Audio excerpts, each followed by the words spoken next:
Hello, farmers, and welcome to another episode of the harvest season. My name is Cody, And my name is Kelly. and we are here to talk today to talk about cottagecore games. Oh, Woo! woo! Specifically bugs, and Yay! specifically Silksong. Because when we decided to do Bug Month, I told Al, like, you do realize that means we can't, like, you can't hold off Silksong anymore. Not that he was, but like it's happening. It's got to happen. And of course, I can't do Silksong with anyone other than Kelly. So, I think because it was meant to be. Like, we pushed it off without realizing that it had a moment that we yeah, were waiting for. but I feel like we're both so like I love our friendship because we're both so just like, you'll pop back into my life. Like we'll Yeah. talk again Yeah, we'll eventually. figure this out. It'll come back around, don't It'll worry. come back around. Like neither of us are like, where did she go? Yeah, and I know you were It's like fine. so busy with like everything. I think you were Yeah. like starting your dissertation or like I was writing it. finishing it up. Yeah, that's what it was. I was writing that. Plus I was finishing like some of my it's been a lot. There's been a lot that's been going on in the last almost year. It's almost been a year that this game has been out. My goodness. Um, so yeah. That's what we're going to talk today about at the end of my bug rant, because of course this is a bug month episode. So there will be what is in the show notes as Cody's entomology corner. But it's really this is the bulk of the episode, and then we sprinkle a little bit of a talk about a game at the end because I do like to yap. And we don't have any news this episode. After Bug Month is done, there will be a big news episode, I'm sure. But before we jump into like my entomology corner, Kelly, what have you been up to? What have you been listening to anything, reading anything, watching anything fun? I did watch a crazy stop motion last Okay. weekend, Okay. called Mad God.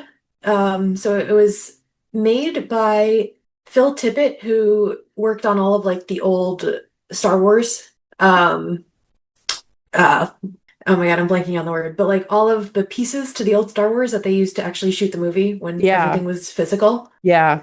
So he spent 30 years building all of the pieces for this movie. Oh my gosh. And it's a very odd and graphic and disturbing and confusing movie. Okay. Um, but like also so incredible to see like a whole world built like that in stop Yeah. motion. So like I want to tell people to watch it, but also like it's a lot So as well. I mean, like I guess the question would be it's like if you liked blank, you should see blank. Like, Oh man. do you have Well, a thing? so it is a horror movie, but like Okay. it's kind of existential.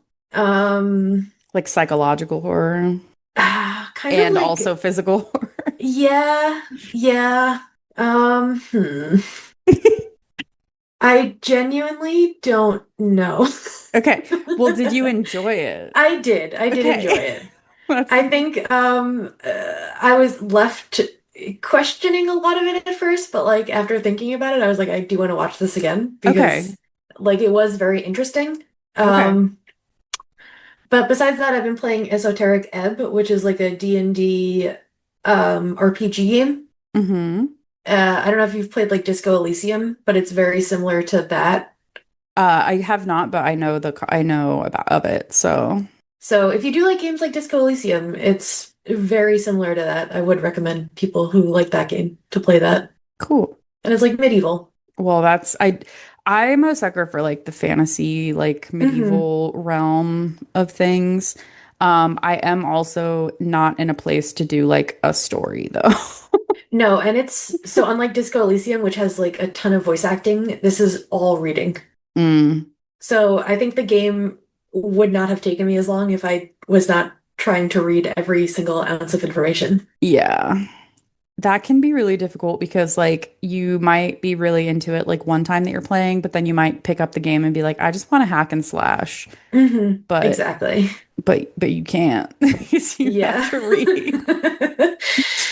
So I guess technically I was playing and reading that. Hmm. What have you been up to? So I've seen The Odyssey. Oh, nice. I liked that a lot. I also overcame something in that. So someone in the theater was there were a couple, a young couple, maybe 4 or 5 seats to my left that were talking almost the entire Mm. movie. And I think like I had noticed it and it was bothering me for probably like a half an hour. And then I looked at my phone and I realized we were only like an hour and 20 minutes into a 3 hour plus movie. And so I told my friend that I was with, I was like, I'm gonna go say something. So I conquered my fear of conflict Good for in you. that That's moment. hard to do, it really Yeah. is. And they were But totally also, you're fine. allowed to enjoy your movie experience? Yeah, and like I didn't do any like and no one else was like shushing them or anything, but it's Hmm. just like I am unable to focus on what's happening in front of me because you guys they're talking loud enough that I could almost hear their conversation and almost understand what they were talking about. And it was definitely not about the movie, which is wild that you like paid however much money to come into like a well like a movie that has been well regarded or whatever and you're just gonna yap the whole time. Though That maybe upsets me so much. Though Like, maybe like now that I'm thinking about it, they might have been. So I thought they were like in undergrad, they were undergrads or something, but I wonder if they were teenagers and they just wanted to spend time together, but their parents wouldn't let them. And so they were just like, what's the longest movie mm, that we can? But they weren't like making out or anything. They were literally just talking and they were like cuddling, but they were just talking. And yeah, so I went over and I was like, hey, like, could you please stop talking? And they were like, oh my gosh, we're so sorry. I'm like, it's okay, just thank you.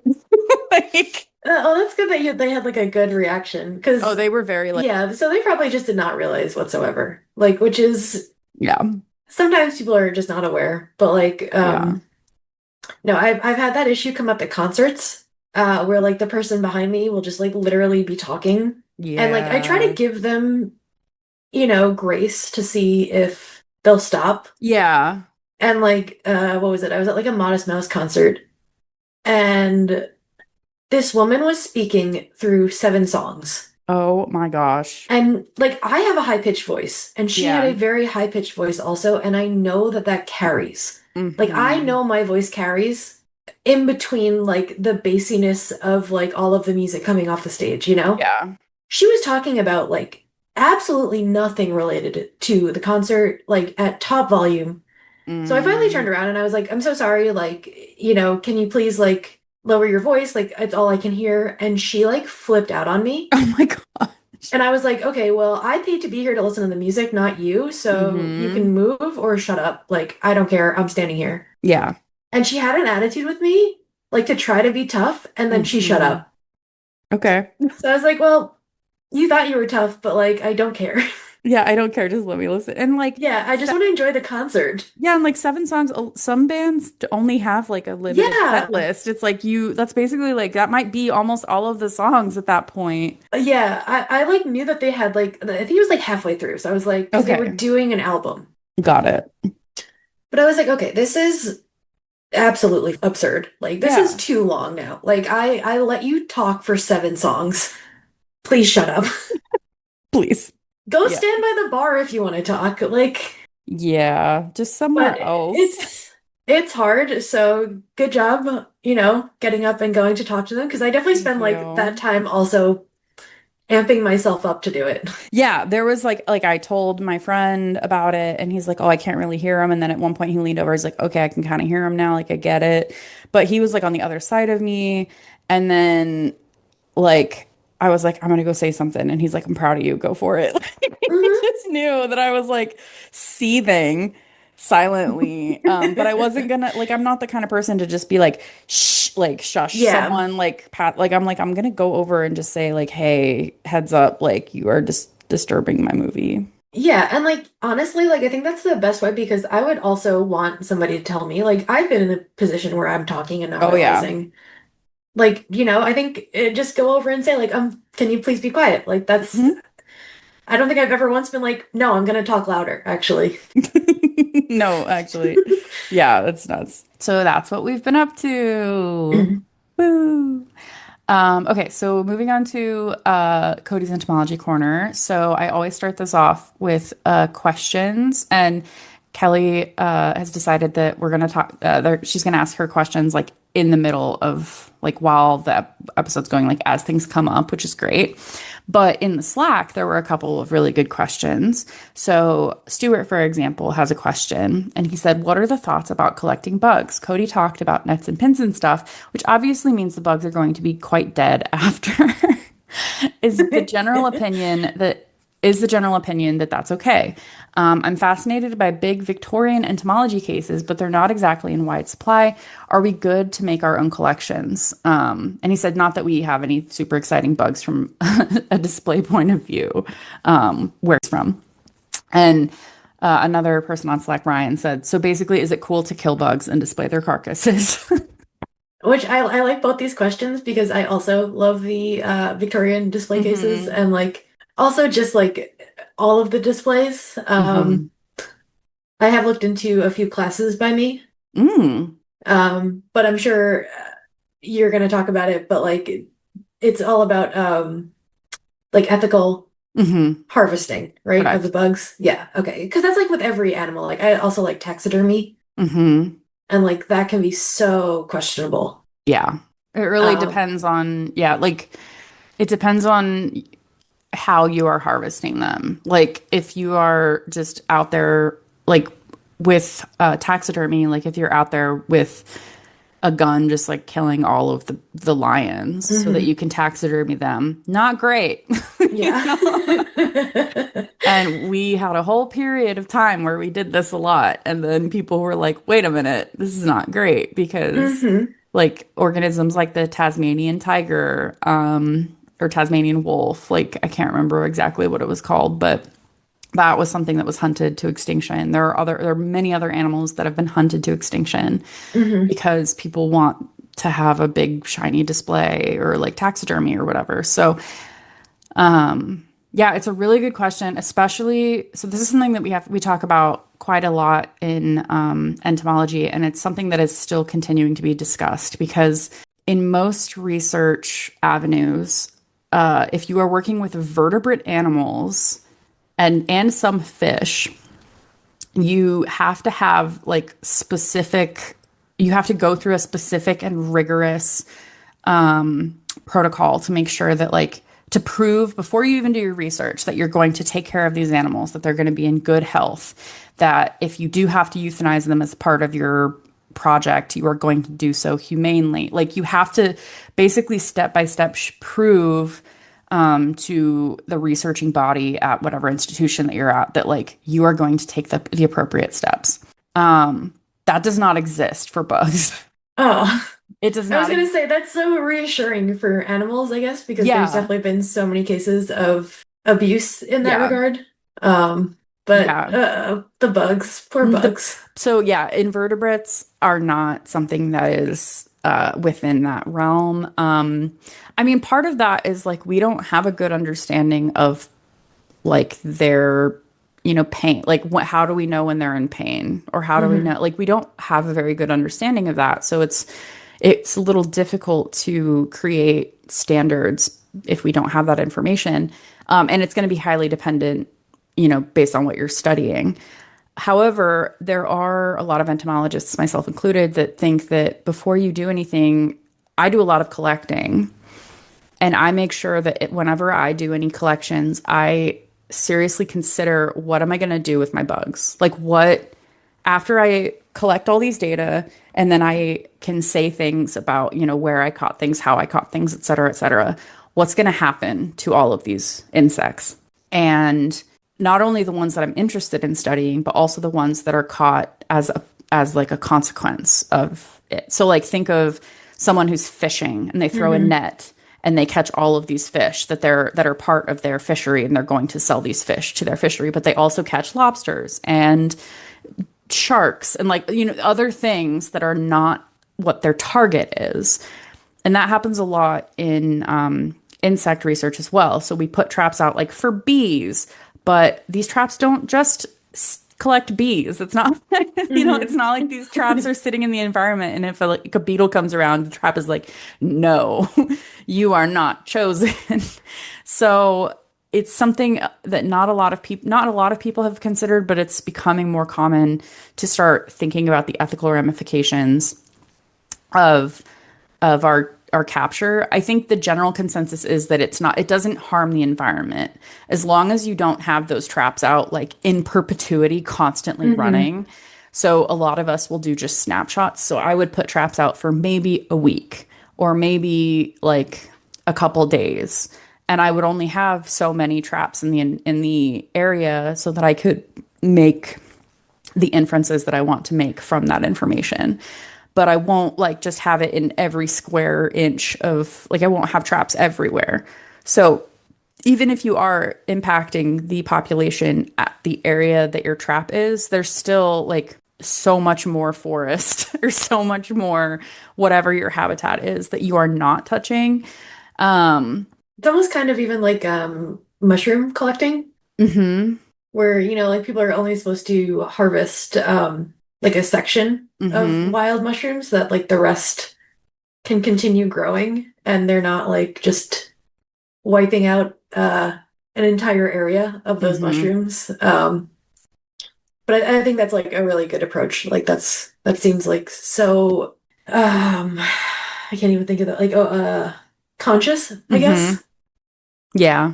So there's that aspect of it where you consider where you're going to put your traps. Also, depending on where you are. So if you're in the Midwest, for example, there are some bumblebee species that are considered either endangered or threatened, including the rusty patch bumblebee. And so you actually cannot deploy traps that are indiscriminate. It is illegal to do so in for a great amount of that area. And so you have to completely change your methodology of how you collect these insects. So some people will have nets. They might, there are these vacuums. Like think of like a handheld vacuum that you would like vacuum out your car with. We can actually like literally just hack those apart and make something that you can catch bugs with. And that's some of my research was that I just stood over flowers that I planted in a few different arrangements and at different sites and then went to those sites and just caught all of the bugs that were on a certain flower species. And I was basically like, were the insects that visited these flowers different in these different environments? And so it's just straight up a vacuum. But yeah, so there's and when we euthanize them as well, we try and do so humanely and ethically. Is like we're not just going to let them sit there and just slowly like die in a jar, right? We either freeze them or we put them in a container that has ethyl acetate, and they just slowly kind of go to sleep. I usually just recommend the freezer, or I will like bring a freezer with me to the field, like dry ice or something like that. I really like dry ice as an example.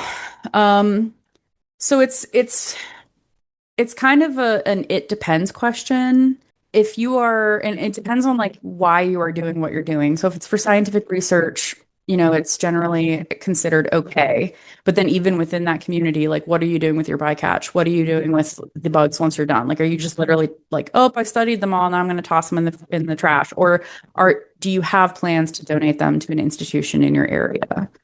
Like all of the bugs that I collected for my research here at Penn State are going into the Frost Entomological Museum at Penn State. So they will be there in perpetuity and can be used for further future research.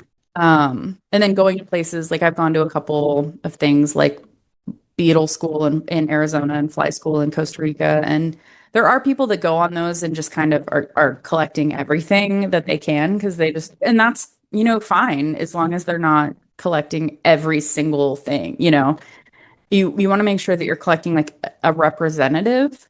So there were some of these like bright green shiny beetles, for example, that were there. And a lot of us, we caught like one, maybe two. But other than that, we just left them, Hmm. because they're endemic to that area. They're not super, super common, or they used to be, but they're not that common anymore. And so you just leave them once you have however many it is that you want. So I took one, there were three species, and I took one of each species, but then I took an extra one that I gave to, again, my museum. because the my local museum did not have an example of that. So if you go somewhere, like if you're going to go to Mexico where monarchs have their like mass overwintering grounds and you just start like hoovering up monarchs, like clearly not a good thing. But Yeah. um if you and choosing species that might be more sensitive are also clearly not a good thing. But there's some really common butterfly species here that if you were to collect a couple of them, like maybe, I don't know, like 15 of them to make a display, not super something to be super, super concerned about, unless you are one of like hundreds of people doing so. Yeah, I mean, that's always the issue hmm too. So what do you think about like stuff like people who take like the spotted oh my God, spotted lanternfly and make like jewelry from the wings because they're on like a kill on sight list. So that is another example of like it depends. So if you were in their native range, that'd Hmm. probably not be a great thing Yeah, to do, yeah, right? But yeah. here where we are, especially in like the New York City area, there and now where I am in Pennsylvania, they're starting to make their way. Um, Oh no. yeah, these are insects that are highly damaging to our environment. They basically we forever ago we brought over this tree called Tree of Heaven that we thought was cool, and we planted it everywhere because people thought it was cool. And then spotted lanternfly came over on a freight ship or something. It was actually in Berks County, Pennsylvania, Yeah, I 2014. thought it's funny because I when you said, oh, they're coming to Pennsylvania, I was like, I'm pretty sure it started there, but It then it's did. not, but it's not as big there. No, they didn't move. So they were kind of stuck in like the Philly area for a while. Mm. And then they slowly started making their way west. Um, and because we brought all of these tree of heaven, and they're all over the place, it kind of was like, here's all your food. Like we've We made your already environment for you. we've already populated all your food. But all of the predators in this environment, all of the like birds that could eat them, things like that, they have not evolved a way to be able to consume spotted lanternfly and like compensate for the toxins. So spotted lanternfly, when they eat tree of heaven, they sequester these toxic chemicals that then act as like a protection because a bug will or a bird will try and eat it and will be like, ugh, that's gross, and spit it out, and then that bird will never try and eat another one. And in I think where they're from in Korea, like that, there are predators, both vertebrate and invertebrate predator, like other bugs as well, who are just like, well, we have something in our tummies that's going to break that down, and so we don't care at all. So that's an insect that we don't have adequate like predators in the environment to counter that. So that's why we have to step up as individuals to like Hmm. take them down. And if you can then make art out of it, that's great. Right? Um, I think it's like very like a very cool way to like mhm, both try to help the environment, even though it feels like we're all trying to kill them as much as possible and it's not really working too well. mhm. Um, but like a great like recycle also. Yeah. And that's And like the something, wings yeah. are really pretty. So that's the frustrating part is they are very pretty. Yeah. And people will be like, "Oh, these are so cute." And like even as in their larval stages, like in the or sorry, the nymphal stages, like Hmm. they're black and white spotted, and then they have red in them, and they're just like they look really interesting and very like exotic and pretty. It just sucks that they do so much damage, especially to grape. So in northwestern Pennsylvania, there's a big grape like culture, Oh, I didn't realize. viticulture, I think. Yeah. Yeah, So so yeah. there's a really like large amount of people up there that have wineries that produce a lot of the wine that is consumed either in the area or I don't know if they send it out or whatever, but it's a pretty big commodity here in Pennsylvania. And spotted lanternfly sure do love grape. They sure do like really mess up grape. And so that is something that is not that like we're trying to stop the spread so they don't make it there because once they're there, we're kind of screwed because it's a huge, Hmm. huge like food source for them and then the grapevines are gonna really struggle. So another thing that some scientists are trying to do at the same time is like develop strains of grapes that are a little bit more resilient. Now that we know, like spotted lantfly has only been here for like 12 years, so it's not like we've had years and years and years to try and do this, but Hmm. they are still trying to figure out ways to mitigate it. But that type of capture, or just that type of killing, like just killing those insects, it's encouraged. Hmm. So it's yet more evidence to the it depends on what you're killing. But one of my big research interests personally is the bycatch. So say that like I from throughout my research I've put out these things called blue vein traps that are used to study bees. But pretty like from the first project I was like there's so much more that's caught that is not a bee. And we don't have a very good understanding of what other insects are collected in those. And no one has really taken the time to just sit there and identify that bycatch. And I did some of that for my dissertation, not only with blue vein traps, but with some other common insect traps. And I found rare flies. I found range expansions of beetles and ants and a wasp. One of my friends studies some wasps and is like, that's probably new. Some of the people like there's these tiny wasps that people are like we don't know how to collect those and I caught a ton of them in these traps.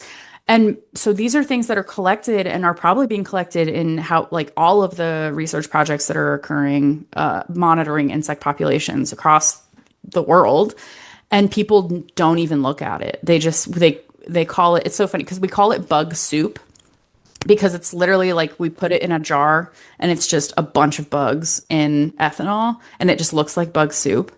And people will set it there and they will like say, oh, someone will look at it eventually. So I'm hoping in my research to provide a list of like, here are the things, other things that are caught. Like some of the, I'm not, this isn't even extensive. Like this is just my research and some of my colleagues Hmm. who have given me their bycatch. Like these are the things that have been caught in like the Eastern United States as bycatch of bee projects or of like beetle surveys. And so if you are an individual that studies these groups that are hard to catch and you don't know how to catch them, maybe go down the hall and ask the bee person at your institution for their bycatch because they definitely have bycatch. And that's like an additional collaboration that can come from bugs that are just sitting there. So that's like another way of trying to like make it more ethical. The collection of these insects, like try and improve the efficacy and all of the things that we can learn from these insects that we've already collected. They're already there, you know? Yeah, like why wouldn't you like share Yeah. in that way? And I think it's just like people just don't know what to say. Like they'll be like, I don't know, there are some flies in there. And some fly people are probably like, yeah, it's probably all those really, really common things. And who has the time, to go through and check? But I Hmm. am kind of blessed that I'm unemployed because The I silver lining to unemployment. I mean, I have some small like identification jobs, but like those aren't going to take a ton of my time. And so I'm gonna have other time, and in that time, I can go through some of this bycatch. And because I've taken beetle school and fly school, and I was an instructor on the WASP ID course, like I kind of know what groups are the we don't catch these very often groups, and I know the people that study those groups. So I can be like, hey, I actually caught a ton of these mimarids, which are called fairy flies, fairy wasps. They're the tiniest insect. They are so small, and we caught a bunch of them. And I can talk to the people that study mimarids and be like, hey, heads up, like I caught 300 of these things. One of the things that I caught is called is a fly in the family Carnidae, and they're bird flies. They're like bird parasitoid flies. And I looked at the most recent publication about this family, and it was someone at the American Museum of Natural History looking at all of the individuals that he could find in the museum, and it was like 75 specimens. I caught like 300 in my research. So it's and I mean, that's research that I did in the canopy. So I put traps up in the canopy, but there are people putting traps in the canopy, like that is something that is being done more and more. So it's like, you know, like this is a family that like they're like, man, it's so rare. And like we don't, it's like, no, actually, I think people just aren't looking at the rest of their stuff. Um, so yeah, I don't know what all I'm other than just like writing a checklist publication that's like, here's all the other cool stuff we found.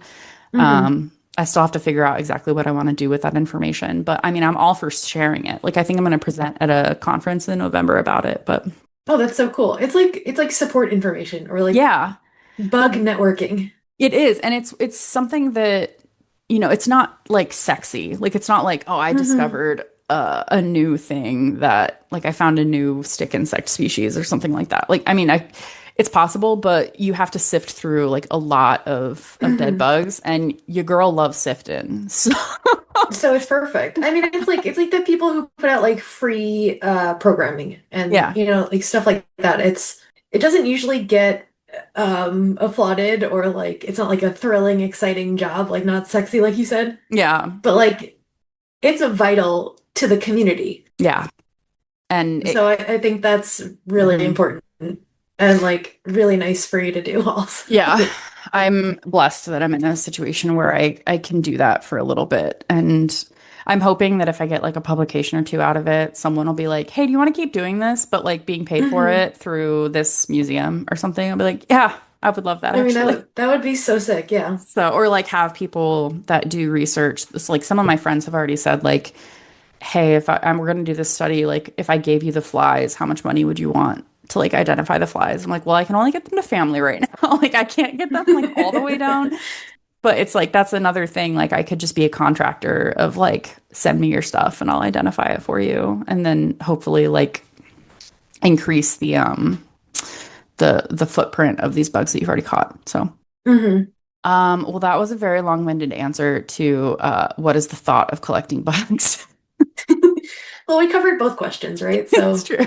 Um, so yeah, you can display their carcasses. Just another thing, I guess the final thing I'll say is that if you do this, like if you make your own collection and you have your own like cases of bugs, make a plan either in your will or in something else for what is going to happen to them when you die.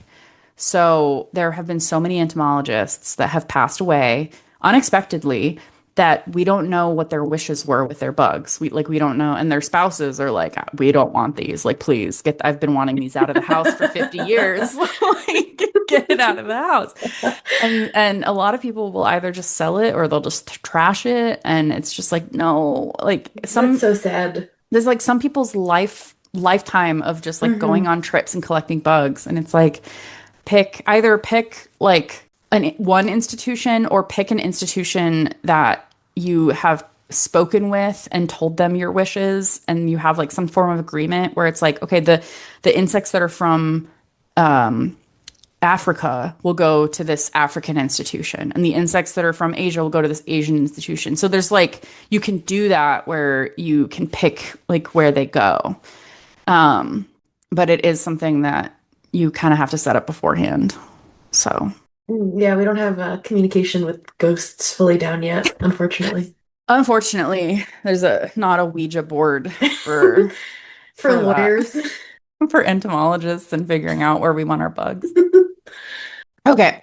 So, I will try and speed through these groups then. So, I've been over the last few episodes, I've been like going over the order level of insect groups and trying to just like blurb them a little bit. So I'm going to keep doing that.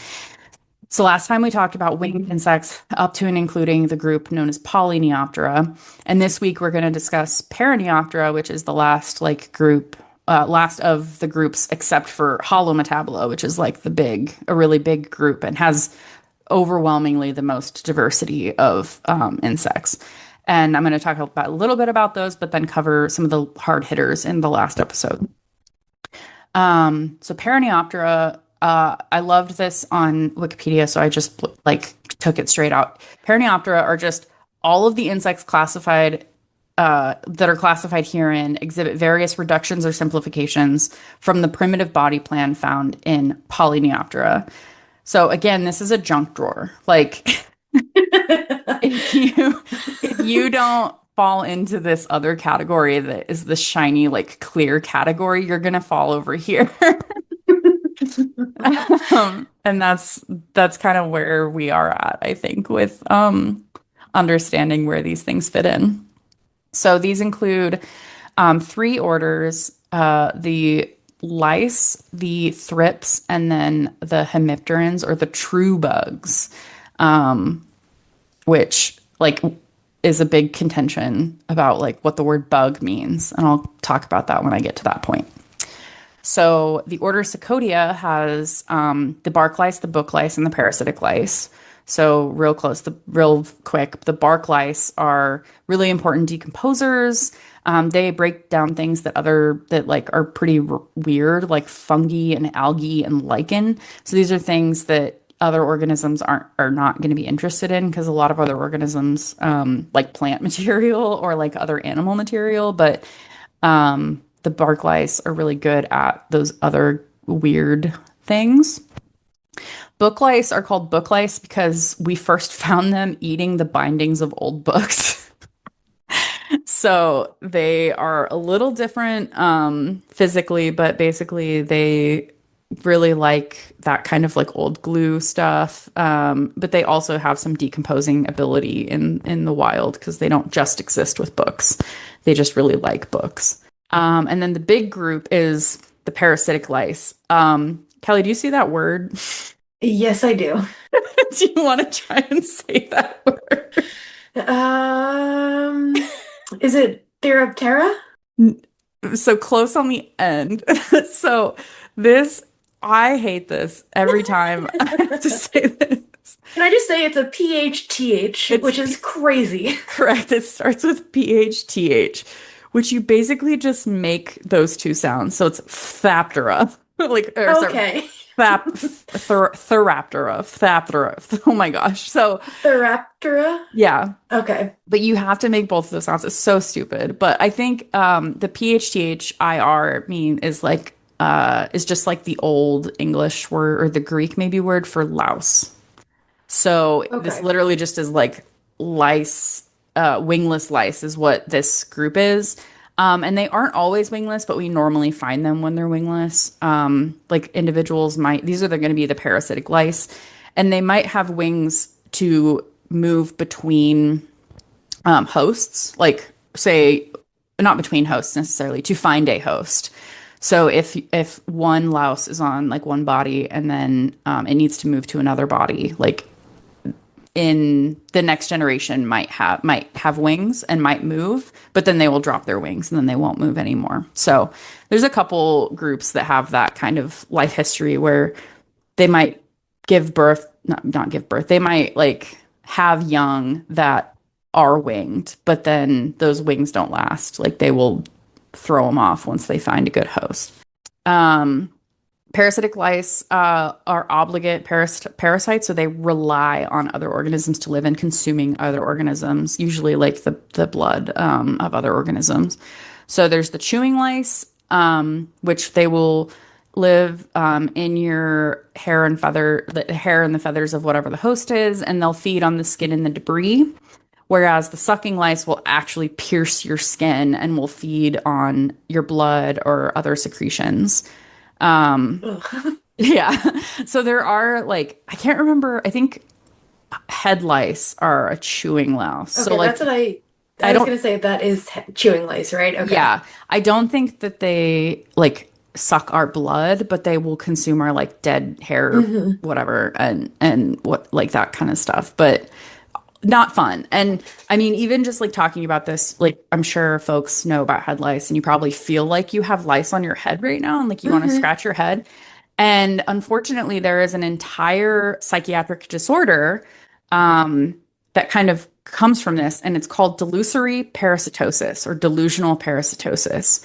So there are, if you take that feeling of like, ah, I have a louse on my head, and you just amplify it and make it so that the person truly believes that they are infested with parasites, it becomes a psychiatric disorder. And there are a lot of people, it's not as uncommon as you'd think. I actually have had a woman email me before saying that she had these bugs that were living on her skin, and she hadn't been able to meet her grandchild that had been born last year because she didn't want to infect him with whatever bug she had. And she's gone to like dermatologists and some other like doctors, and they all have told her that she needs psychiatric help. And she's like, so she was basically coming to an entomologist and like, please tell me that like I'm right and that there are bugs on like crawling on Oh my skin. no. And it's just like, oh, like, Ugh. and I was able to shift it to someone else. That's good. Um, but like that is something that genuinely happens, and people that have that have to have psychiatric help to overcome that belief that they are infested. And I think, yeah, I just wanted to mention that because I think it's interesting and it can be incredibly Mhm. sad. But something that happens with that kind of thing. There was like this case about a woman who it wasn't related to bugs itself, but like she constantly felt like her head was itchy, Hmm. and it was like literally just a neurological issue Yeah. of like there was nothing happening or occurring, and like it was just driving her crazy. Yeah. And like that, ugh. Because like I've definitely had moments where I've woken up or I felt like I'm covered in bugs, and then I have to Yeah. like check myself and be like, no, there's not 1,000 ticks on you, or Yeah, like fleas exactly. on you, or something. But Um, and a lot of the time it's individuals that don't have a lot of understanding of insects mhm, or arthropods, and so like for like ticks and stuff, like they don't really understand that they're not microscopic. You will mhm. see them. Exactly. Which is like why I think the check is so nice. It's like, oh, okay, Yeah. there is nothing there. The only time it's not nice is like the middle of the night when I have to like get up and turn the lights on. Right. Right. But yeah, that's something that's really interesting. And not something everyone knows about. So, the next order is Thysanoptera. These are the thrips. So this word is similar to fish, or this group is similar to fish. So like when you're talking about a fish singular, you say fish, and then when you're talking about fish plural, you still say fish. So this is Okay. the same. Thrips is the singular and the plural. It's not like it's thrips and thrip. Like it's thrips, period. So really interesting. I'm not entirely sure why we decided to do that in the English language, but whatever. So these are mostly pests on plants. I love in the Wikipedia article it said they were cigar shaped, and they really are. They're just like they're tube. And They are, yeah. they have these really like fringe wings. Like their wings just are like look little fringe hairy things. But they're mostly pests on plants, but they can also be really good pollinators. People actually think that they might have been one of the first pollinating insects because they go in. They're fairly small, and they will go into the flowers like internal morphology. I don't know the inside of a flower, and they might have been like consuming either the nectar or some other plant part, and then they would go to another flower, and that is indirect. That's a possibility for pollination, and some fossil thrips that have been found have pollen on them, which is nuts. Um, the only other thing I like about thrips, or that I'll mention about thrips, is that they are one of the few examples of asymmetry within insects. So the thing about insects, and I guess we're the same as well. We're bilaterally symmetrical, right? So if you cut us down, like if we're standing and you cut us into one half and another half, like up down, Hmm. it's like mirror images of them of each other. But thrips have asymmetrical mandibles. So one of their mandibles is like reduced a lot, Oh, And like the kind other of like one, crabs. yeah. So it's really reduced, and then the other mandible is still like big, and it is just so interesting because it's one of the few examples that we can find of of something breaking that like bilateral symmetry. Does it Body help them plan. like latch onto the plant, or is it like Yeah, I think it has to do with okay. their feeding style.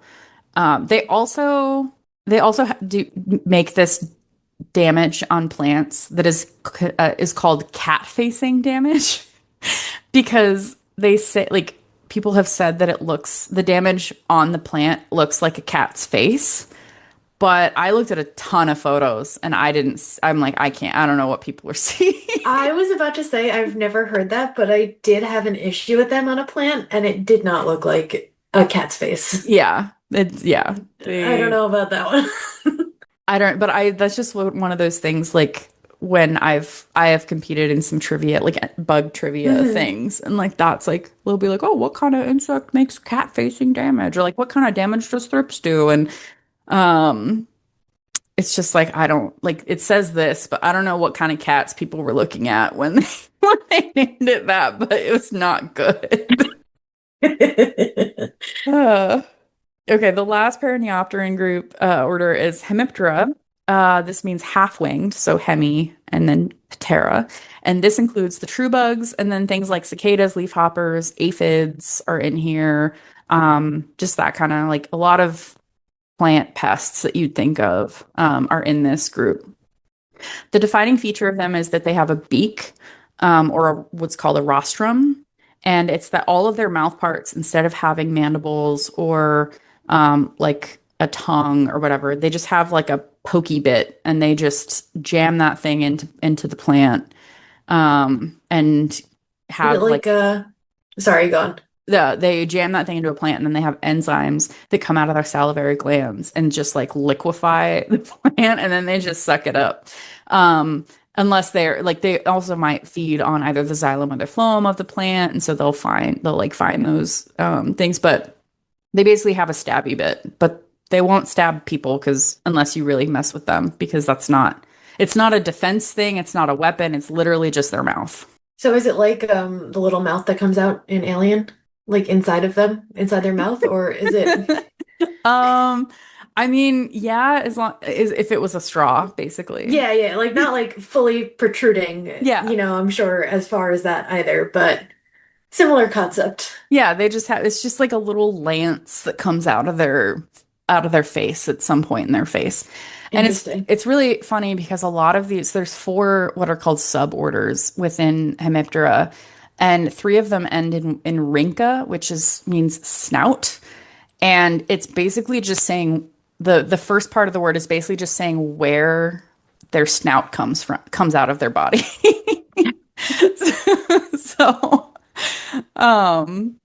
I didn't know that 100% until I was researching for this episode. I was like, what is the etymology of this word? And then I was like, oh, interesting. So like the first or suborder is Eucanarinca or Aucanarinca. There's a lot of ways that you can people should look up how to spell these things because the pronunciation is always is wild. And it literally just means throat snout. And it's basically because the mouth part comes out like down by basically like their chin area. Like on their face. Their face is held downwards and then it comes their rostrum comes out from like their chin, throat, neck area. And this group includes things like cicadas, leafhoppers, and spittlebugs. And a lot of these things communicate through sounds or vibrations. Of course, we know cicadas are incredibly freaking loud. I think scientists have found, like, studied it and said that it's the equivalent of if we were standing next to a cannonball when a cannonball goes off. That's how loud their sounds are. But something about their sound producing organ and the way that they quote unquote hear, basically like there's like a mechanism in there that like stops their ears while they're screaming and then it kind of like goes it like opens again when they're silent Oh, and that's cool. it's just super wild. Um, but yeah, cicadas are the song of summer for many people. Are you Hmm. hearing a lot of cicadas right now? So it's funny because I actually don't get them a lot by me. Mm, Um, we get a few. We had like a big brood a few years ago, yeah, but like growing up, where I lived growing up, all you heard all summer long yeah, was the sound of cicadas. Like that's the sound of summer. yeah. They're here as well. I guess that's one thing I could mention about cicada specifically is they have two different. There's the annual cicadas, so those are ones that come out every single year. So they have their young burrow underground and then come up the next year and sing the song of their people and rinse repeat. But there are also these some species that are known as periodical cicadas, and these have either a 13 or a 17 year Hmm. cycle where every 13 years or 17 years they will just come up and do it like all of them at the same time basically like of that brood. But there are multiple broods, so like one year there might be one brood and we've tracked them all, so it's like brood 10, brood Hmm. 12, brood whatever. And it's just so interesting that they have this life history strategy of basically all come out and be loud and do everything. And there's so many of us that predators will eat their fill. And and we'll but still have plenty of us left. and there's Yeah. still so many of us left. And the reason that they have either 13 or 17 years is to overcome like a predator cannot evolve to like learn that, you know. So Yeah. there are some things that will have like 1 year off and then they'll come back the next year and they're a predator might like co-evolve with them and have and like learn the same thing. So then that predator will be really abundant the year that they're there and then not abundant and then they'll come back. But with 13 and 17 years like they cannot do that. Like your Hmm. predators will not come back. Um, and so Yeah, I think it's just the the 17-year one was the one that just happened a few years ago here. hmm and it's why I mean there's just so many Oh like yeah. It's it crazy. they're everywhere like you can And step on them they're and blind, right? They like can't see well, right? As far they as I cannot see well. They also come out the adult cicadas I believe all do not have mouth parts. So they hmm. don't eat. They're underground. They eat in their larval state or their nymphal state, and they'll just eat and consume and wait and bide their time. Yeah, no, because when I was a kid, you'd like be riding your bike at night. Oh, and they're hitting you. Yeah, they Oh my don't. God, they'd be hitting you and like you're trying to dodge them, but like they can't see and like they're Yeah, just flying around. It was that was always the least fun part yeah, because they're so big. yeah. They're incredibly clumsy flyers, so they are Yeah. not able to like dodge very well. Um, but this life history strategy it has been really important for some indigenous tribes. So there are some tribes that talk about like when here in North America when Europeans and other colonizers came to overtake the land, some of the people were like pushed out off of like their area where they had food growing or like they weren't allowed to hunt some of their like the big game that they usually hunt. Like the colonists would specifically like stop them from doing all of that.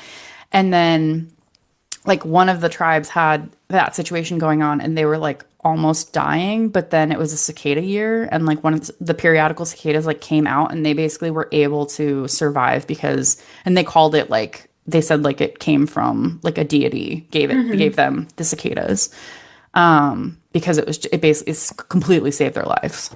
That's so cool. Yeah, so really cool that they have that. The periodical ones are just wild, and you can actually track because we have really good understanding of where they are geographically, but also when they're going to come out. So if you are in North America, you can look, and I mean, I guess other places as well probably have periodical cicadas, but you should be able. There should be some resource that you could go to that's like, here is my geographical location, and this is what year it is. Like, when's the next time we're going to have a giant cicada boom? Yeah, because I remember like the news was like reporting on the 17-year one well in hmm advance before Yes. it actually came out. Yeah, it's basically like heads up, this is happening this year. Yeah, don't freak out. And there's a couple areas where like you will get a 13 and a 17 at the same time. It's just, it doesn't Oh happen man. often, but it's like, It's like girl, a Subway series. Like we're gonna fight each other for all of the resources, but also like yeah. maybe because there's so many, more of us will survive. Yeah. I don't, well, so I don't know if they have, I don't know how much of competition for resources they have underground. Oh, right, because I yeah, think they're they not gonna mostly eat. Yeah, consume like roots and stuff. that's true. But yeah, absolutely wild. Okay, I'm gonna move on. The next suborder is Coleorrhyncha. Some people say Coelurrhyncha. I don't always remember. So this, I'm just gonna breeze over these because I don't know about these. They're called moss bugs. All of them are flightless and they live in really damp moss habitats, and they're all associated with the distribution of a specific tree in Australia, New Zealand, New Caledonia, and South America. And it basically, all of those countries used to be, continents used to be part of the supercontinent Gondwana. And the moss bugs like evolved when those were all connected. And then when they all split apart, there's just moss bugs in those areas. But that's it, like just those areas. So I have not seen one of these. I don't expect to see one ever. I mean, I would love, That's so honestly, interesting I though. would love to go to New Zealand. New Zealand and Australia have such interesting bugs. Oh Like my God, yeah. every time I'm at a bug class, there's like a whole, if we're covering like 160 families that are endemic to North America, there will be like another 30 to 50 families that it's like, oh, and we'll just mention that these exist, but that you're not going to see them unless you're in New Zealand or Arizona. Or sorry, Australia, not Arizona. Oh my God, their shells are so cool looking. Yes, they have very intricate, like It reminds me of like rice paddies or like kind of like the Yellowstone pools almost. yeah, there's this really interesting shape. I maybe I'll mention when we get to Heteroptera, some other another family that is kind of cool like that, that I like. But I will jump to Sternorhyncha. So this means chest snout, so sternum and then rhyncha snout. And this is because their mouth parts literally look like they're coming out of the middle of their chest.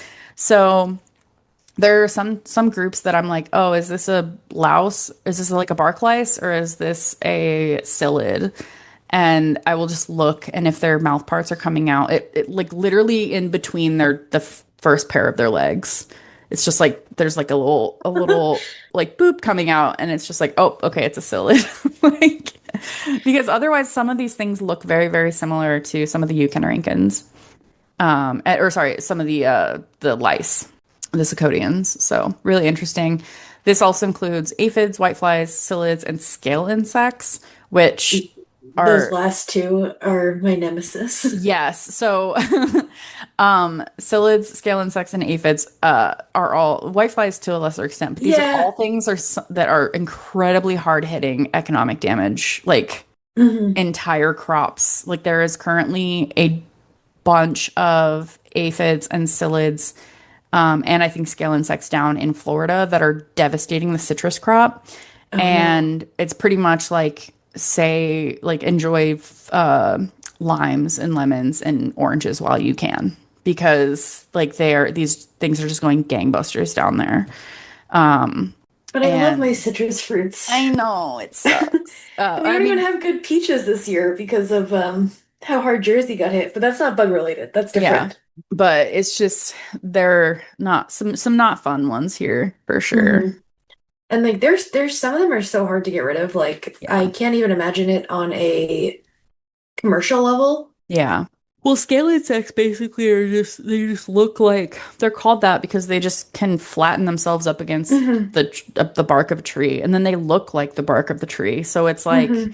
they just camouflage themselves and just live their own little lives with this like hardened back shield thing. I've only really ever seen them in their like younger states, like that I'm able to really identify in their younger states when they don't have that giant like back piece that is protecting them. So Yeah, I feel they're, like it's only more noticeable if there's like a large collection of them in a yeah, because spot. they'll congregate, yeah, Yeah. in one Or spot. like um they do leave certain markings on leaves, but like Hmm. once you get to that point, it's like, okay, now I have to decontaminate an entire plant and hope that I don't miss a single one. Yes, because if you miss a single one, like something's gonna happen. Like it's probably the female Hmm. that's able to just like boom again.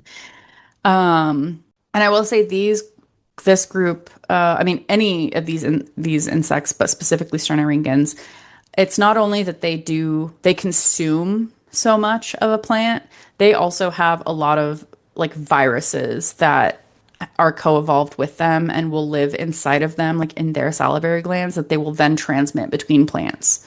And the plant and the it might be that the disease is what's killing your plant, not necessarily the I didn't actual know that like part. herbivory. Yeah. That's so cool. I Yeah. mean, awful, but like in a really interesting way. Yeah.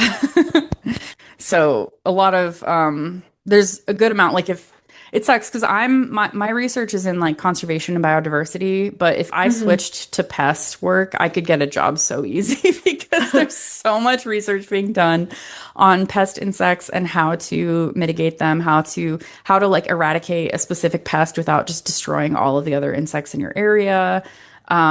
It's just a huge field, and all of the ag, there's a lot of money in it as well because there's a lot of incentive from agricultural partners, but also like the government to learn how and figure out how to stop these things from spreading and stop whatever damage or diseases they bring. So, Oh, actually, I wanted to ask this. Is yeah. this why? Because I saw in the news like 2 days ago or something that like somebody, Google or somebody wants to release like a ton of bugs to, I think, mitigate a certain problem, but I think they're an invasive species. Yeah, so I don't know exactly what you're talking about, but there's a couple different things that people will do that we Because do. I know they So, do like the mosquitoes, they release yes. the male mosquitoes that are sterile Yeah, so to that's called reduce, that's yeah. the sterile insect technique. So that's when you release a bunch of males that are sterile and they're basically just shooting blanks and they don't Hmm. know.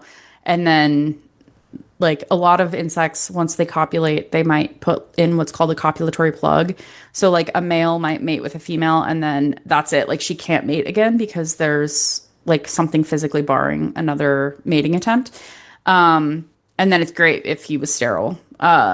So for Yeah. some, so that's one thing. But there's also some places we try not to do this as much, but some places will release predators of something or like I feel like that's parasitoids. what it was, but now I can't find it. So I don't know if I Yeah, so it was was probably the biological control side of it. So that's okay. usually it's often a parasitoid wasp. So it's usually a parasitoid wasp species or whatever that might be local but might not be. But they're usually so well adapted and like to their specific host that people will release that wasp. Like they'll breed up a ton of those wasps and then Hmm. release them, and then the females will lay their egg in the other insect, and then their egg will grow and like will basically just decimate whatever that insect is. Hmm. And then once the like this is done a lot with aphids, and then once the aphids are gone, that wasp just kind of also dies out Disappears because with yeah. it. That's actually really, I didn't know that that was a process that we had. That one sounds really cool also. Because Well, we've so had there's good success with the mosquito sterilization in the past, yeah. right? The issue with biological control is you can never be 100% Hmm. sure that that insect is not like whatever you release as the control agent is not going to be able to adapt to a Hmm. different organism. So it could be that like I mean, it's one of those things like if it's a wasp that parasitizes aphids and then it adapts and suddenly can parasitize another aphid, like we're not going to cry because it's an Yeah, aphid. yeah. But That's a it best case scenario. but there are some things that like are more generalist. So we usually don't choose those for biological control, Hmm. but you're never sure like if there's Yeah. always going to be exceptions. So it could be that you release something and it only does this one aphid, but then in the environment, there's also this bee. This does not happen, but had just like as an example, Hmm. there's also this bee that somehow it can parasitize as well. And then now you have released something that is going to devastate, like something that you actually that is beneficial that you care about that was an unintended consequence. And there's some really bad stories of this with like vertebrates. I was Um, gonna say, in the town where I grew up, they released frogs yeah. to get rid of the mosquitoes or control the hmm mosquitoes, and then there were a abundance of frogs that were just hmm eating everything, and then I think they caused more raccoons to come, and also then people released cats Yep. or something to control the frog. Like it was just clearly chaos going down the line, and nobody was catching on that like releasing these animals was not helping the process. Yeah. Another example is the cane toad. And I'm Yes. trying to remember exactly what that all was about. It was I introduced. remember that mess, but I can't remember the details. Yeah, So. so the cane toad has been introduced to many regions of the world for the biological control of agricultural pests. So yeah, similar. It was released to get rid of a pest, and then it just kind of went gangbusters. So this is as a result, 102 toads were collected from Hawaii and brought to Australia. Oh my So it God. started with 102. It is much more than that now. Hmm. And they have been so that I'm seeing that they have been the cane toad has been linked to the decrease of an organism called the quolls, northern quolls. It's a marsupial, I'm assuming. Yeah. So it's like one of those things like, oh, this is going to be a great idea. And then it's like, oh, heck, that was not actually a great idea. It's these unintended consequences. So it's possible that something was released as biological control that you saw, because that is happening fairly regularly as well. The last order before I'd go over some of the metabolous organisms is Heteroptera. So these are the true bugs. So legitimately true bugs. So when when entomologists first started, I think this is what we meant when we said bug. Is these things. So these are now what's called the true bugs. But of course, people just refer to all insects as bugs. And I feel like every young entomologist has a stage in their life where they're really, really grumpy about people referring to insects or even spiders or whatever, like as bugs. Hmm. Because you're like, no, bugs is actually just Heteroptera. Um, I have gotten past that point in my life because I don't think that it really matters. It I think doesn't. that's fair. I think that's also like a thing that like just most people go through in life where like the thing that they like really enjoy, Yeah. it gets talked about by somebody who is using terms that they don't fully understand or hmm and then you get frustrated. Yep. I think that's something most people can, but like for you especially it has to be worse. Yeah. There's so much Um, misinformation about but I bugs. do have a question because you said Yeah. these are the junk draw bugs, right? Oh, so it's the Paraneoptera is the junk drawer of the bugs. Oh, okay. Yeah. Because I was gonna ask, like, that's kind of messed up that they're considered true bugs, but then thrown in the junk drawer. No, no, no. Okay. These are pretty distinctly like their own little things. That's what I was kind of confused because like they seem like bugs that can be classified. Yes, yes, Yeah. 100%. Okay. So some common families, some of the common names of families that you would probably recognize are things like stink bugs, bed bugs, pirate bugs, assassin bugs, giant water bugs. These are all within Heteroptera. I wanted to shout out two things. So first of all, there's the family Tingidae, which are the lace bugs. And I wanted to mention these because you were appreciating how the Coleorhynchans look. Yes, I literally so because it's funny because I was looking up for this Yeah. also because not to jump ahead, but like there is a lace bug in Silksong. Yes. But I don't think that's who Lace is based off of. No. Which is funny because it's like uh there's a few misnomers I think in the game Yeah. in that regard. But yeah, lace bugs are so pretty. Yeah. And I definitely see the connection that you made with the earlier ones. Yeah. So lace bugs are just bugs that instead of having like a shield that is like a back end that is very like obviously like their back or whatever, like think of like a stink bug, like you there's that almost shield like Hmm. and it's all one color and you can't see through it. Lace bugs, it's like someone has just intricately like made that. They're what are known as hemelytra. These they're not true wings, but like the things that are on their back that kind of like mimic wings or are the oh my gosh, an adapted wing or like a different type of wing. They look like lace. Like they look like they're Hmm. a lace doily. Literally, it looks like that or like stained glass on some of them, depending on Yes. like what fills in between. Yeah. So I think these things are so cool. They are unfortunately also possibly a pest species, but they're so pretty. Isn't there, I mean, obviously there's pests, but I guess this would be more about like invasive species. Like I think there's been t like conversations about reconsidering what we consider invasive species or how we Yes. consider them Yeah. now because of like global trade and everything. Yeah. So there are some organisms that like are going to be a pest on a plant, for example, but they Hmm. won't do enough damage to be like fully considered a pest. Like Hmm. they eat the plant, they are an herbivore on that plant, but they haven't quite attained pest status. And I Hmm. think that we're trying to do something similar with the word invasive.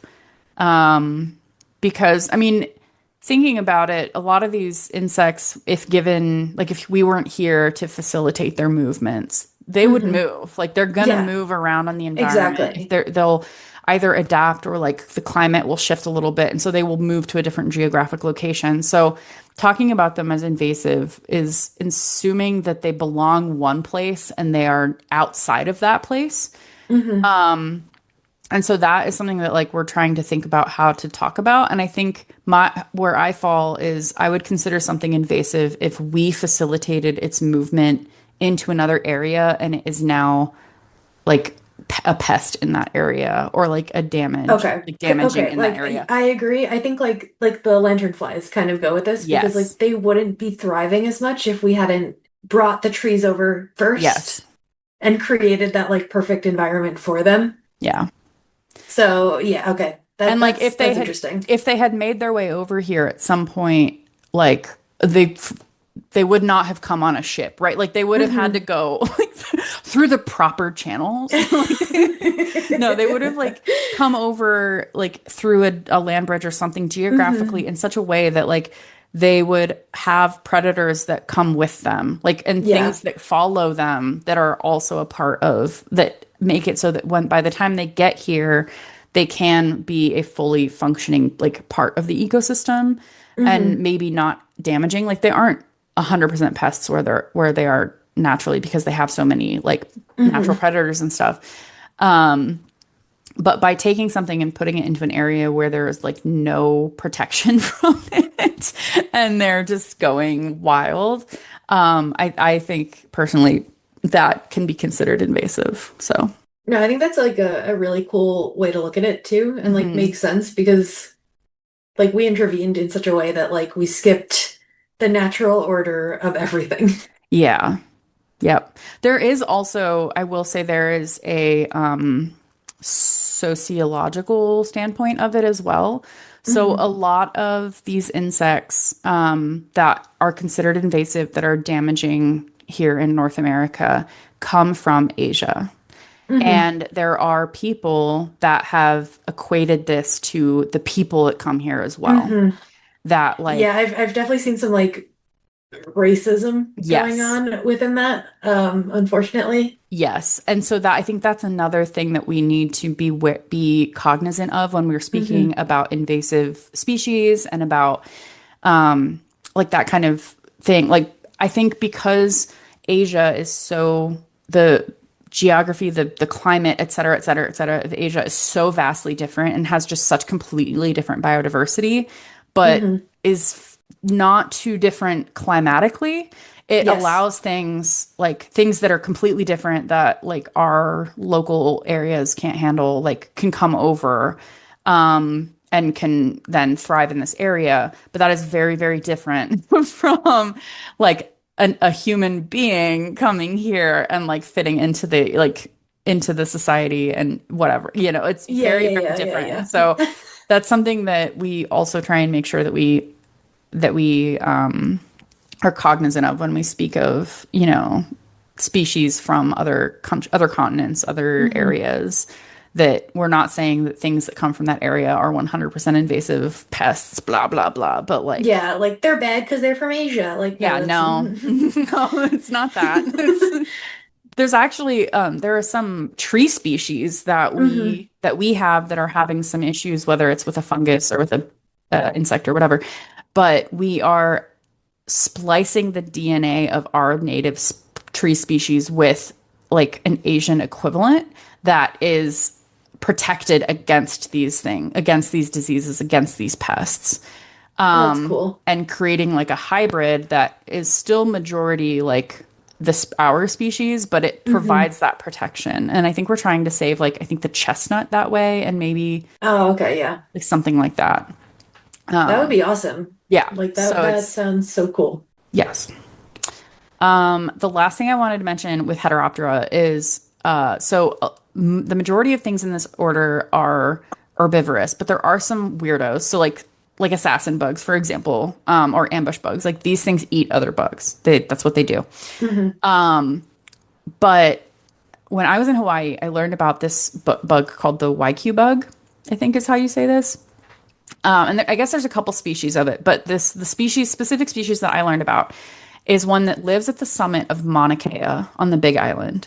So this is a true bug that like think of these little tiny things. Like think of an aphid. I mean, Hmm. And they can it's not survive an aphid. like Correct. that temperature? They have an antifreeze protein in their hemolymph.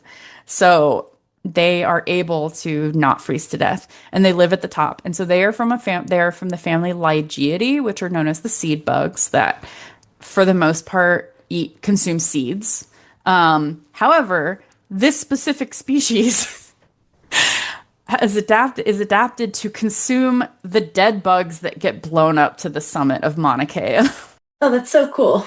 So this is like a bug that you'd think that you'd see it like as an entomologist, you'd see it and you'd be like, oh, I wonder what kind of seeds this thing is eating. And it's Hmm. literally just like if there's like a butterfly that was caught by the wind and blew up to the summit of Mauna Kea and clearly cannot survive up there because it's like snowy and icy and whatever. And it dies. There's this bug that then is like, oh, yum, dinner. It's just like, what is going on? It's just another example of like you can say these are the seed bugs. This is what they do Hmm. 100%. And evolution's like, nah, No, no, no, no. you can't put us in a box. I wonder, I think that has an interesting tie-in actually to Silksong, Yeah, true, true. So right? With like the keep way that it, yeah, keep that in mind. The getting blown to a to a transported. cold, high location. Yes. We'll put a pin in that. Okay.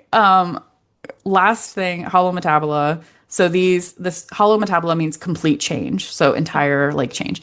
Everything up until this point has had life stages that include molting from one form that looks like the next form. So think of, like aphids are like that. Spotted lanternflies are less like that, but like some of their nymphal forms like look very, very similar until they get to the adult stage. Grasshoppers, like a young grasshopper that's not sexually mature, looks very, very similar to an adult grasshopper, and they Hmm. all consume the same thing. Like they share the same food source. But holometabolism is when an organism, the insect, has an egg, a larva, a pupa, a full pupal stage, and then an adult stage. These are all distinct from each other. And when they are within the larval stage and the adult stage, those are the two most, for the most part, feeding. Like that's when they're eating. They are eating completely different things. So bees, for example, the adults mostly eat the nectar. They'll eat some protein. The females will eat some protein some pollen to get the protein to make their eggs. But then what they leave as a provision for their young is going to be mostly pollen, but it'll have some nectar. Another example is butterflies. So a butterfly adult that's flying around is consuming nectar, but the young consume the plant material. They'll like consume like the leaves of the plant. So this is great. Like if you can have a ton of babies and they don't compete with you for food, like this is a great like life history to have. And it's no wonder then that this group, the holometabolous insects, are the ones that have the majority, like almost all of the insect diversity is here. Um, so I'm gonna save Diptera, which are the flies, Coleoptera, the beetles, Lepidoptera, the butterflies and the moths, and Hymenoptera, the bees, ants, and wasps, for for next episode. Because I really want to go into like specific families for them, but I'm gonna Hmm. cover like the other, I think it's like seven, really Okay. briefly here. And I'm going to say that these are also not listed based on evolutionary relatedness. So the first one is not related, like more closely related to the second one than it is the third one, et cetera, et cetera. I'm just kind of going based on vibes. Um, okay, briefly, Rhaphidioptera are the snake flies. Rhaphidioptera means needle wing. Um, they are just really thin. They have super long necks. I think that's why they're called snake flies. They look like a snake that then has like a body and like legs and stuff. Um, Yeah, they look and so cool. they're really interesting and they're not super common, but I did catch one in Arizona. So I have one in my one representative of that order in my Oh, nice. collection. Super cool. Um, the next order is Megaloptera. So these are the alder flies and allies is what they say. It's basically the alder flies and other things that fit into this group. It's like hard to like put a name to it. Megaloptera just means large wing. Mega, large wing. They have these large, clumsy wings. They're really bad flyers, so they are not able to control their flight very well, but they can get around. Um, they often have these giant mandibles. So Dobson flies are within this group. I don't know if you know of Dobson flies. Yeah. Um, Many of them, they will have these giant mandibles that look really scary, and you're like, oh my gosh, that thing is going to attack the heck out of me. The only reason that they have these is to impress the females. They might like fight the other males or something, but it's not something that they're really going to mess with you a lot.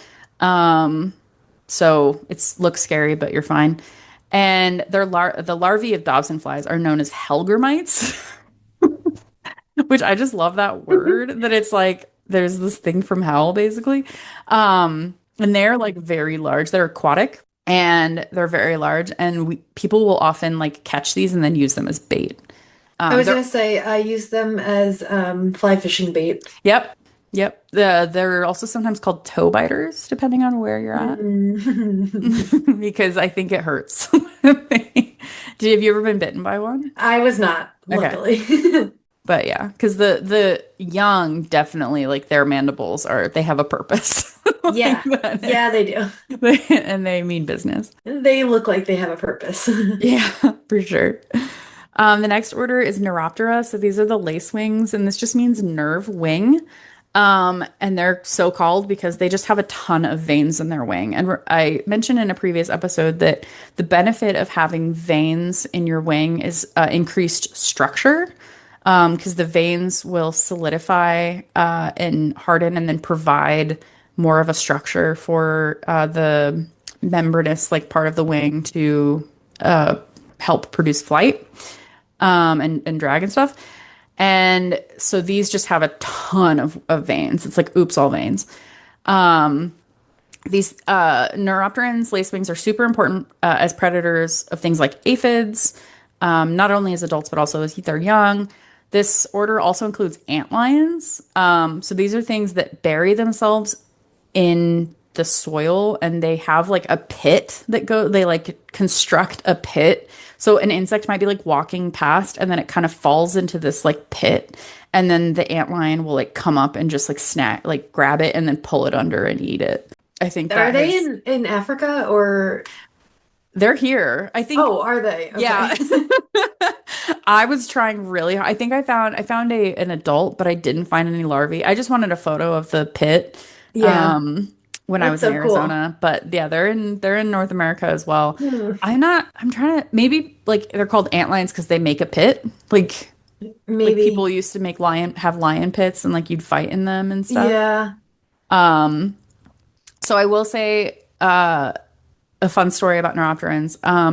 This is a great example of even the biggest things can still be a discovery. So my advisor was in Arizona and, or sorry, Arkansas, and he was in a Walmart parking lot and he saw this lacewing on the side of a building, on the side of the Walmart, and he was like, "Oh, cool." And he just caught it in his hand, and they don't bite or anything, but he just like caught it.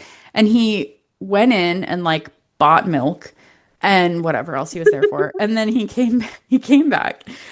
And that insect, like he just had it down as like a brown lacewing, like the family that includes brown lacewings for a really long time.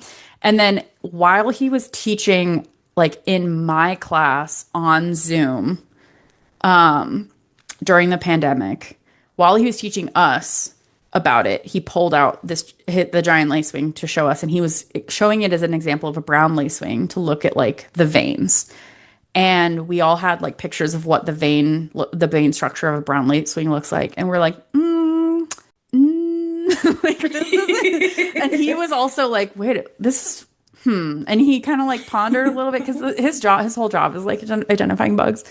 And it turns out that this was not that family. It was this other family that hadn't been seen for like a long time and hadn't been seen that far, like in that geographic area, like ever. Oh, that's so cool. And so during like there was this huge article, and then he was and I was interviewed for the article, so like I am mentioned in this article. But then also like this was picked up by the New York Times and like all of the big like BBC, like all of these things.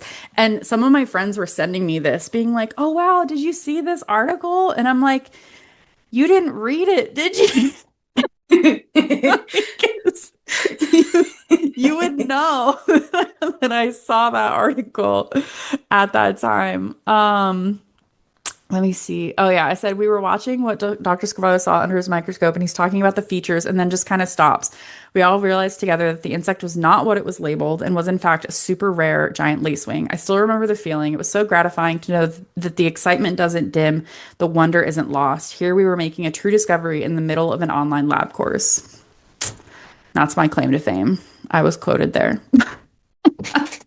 That's so cool. I have it open so I could read it later after. Yeah, it was just super fun. And I like it was one of those things like that the pandemic. So normally that class is taught in the museum, and in the museum they have all of these like examples. So he would never have looked at that, like because he was trying to look at his personal collection to find Hmm. examples of all of these families. So he would never have looked at this if it was not the pandemic and we didn't have to like teach. He didn't have to teach over Zoom. So it was really interesting. But That is so cool. again, like this thing is huge. It's not a small thing. Like it's pretty big. And That's so crazy too, though, because like I mean, the lacewings I get are like the little green ones. yeah, that the green lacewings are fairly, I mean, they're not tiny, but No, but they're not like they're not huge looking. giant. Yeah. Like this thing, like I think when he was holding it in his hand, like it was like pretty much almost like in his entire like hand or whatever. I It looks also like a loved, giant dragonfly. Like, you know, yes. like that's what it reminds me of. Yeah, and I also loved I looked at some of the Reddit posts at the time because people like in the article it's like, yeah, he just grabbed it with his hand and kept shopping, and like people are like, he what? Could you imagine though, like you're walking around Walmart and you just see this man carrying like a giant bug in one hand while he's like picking up his milk? I can because I've been that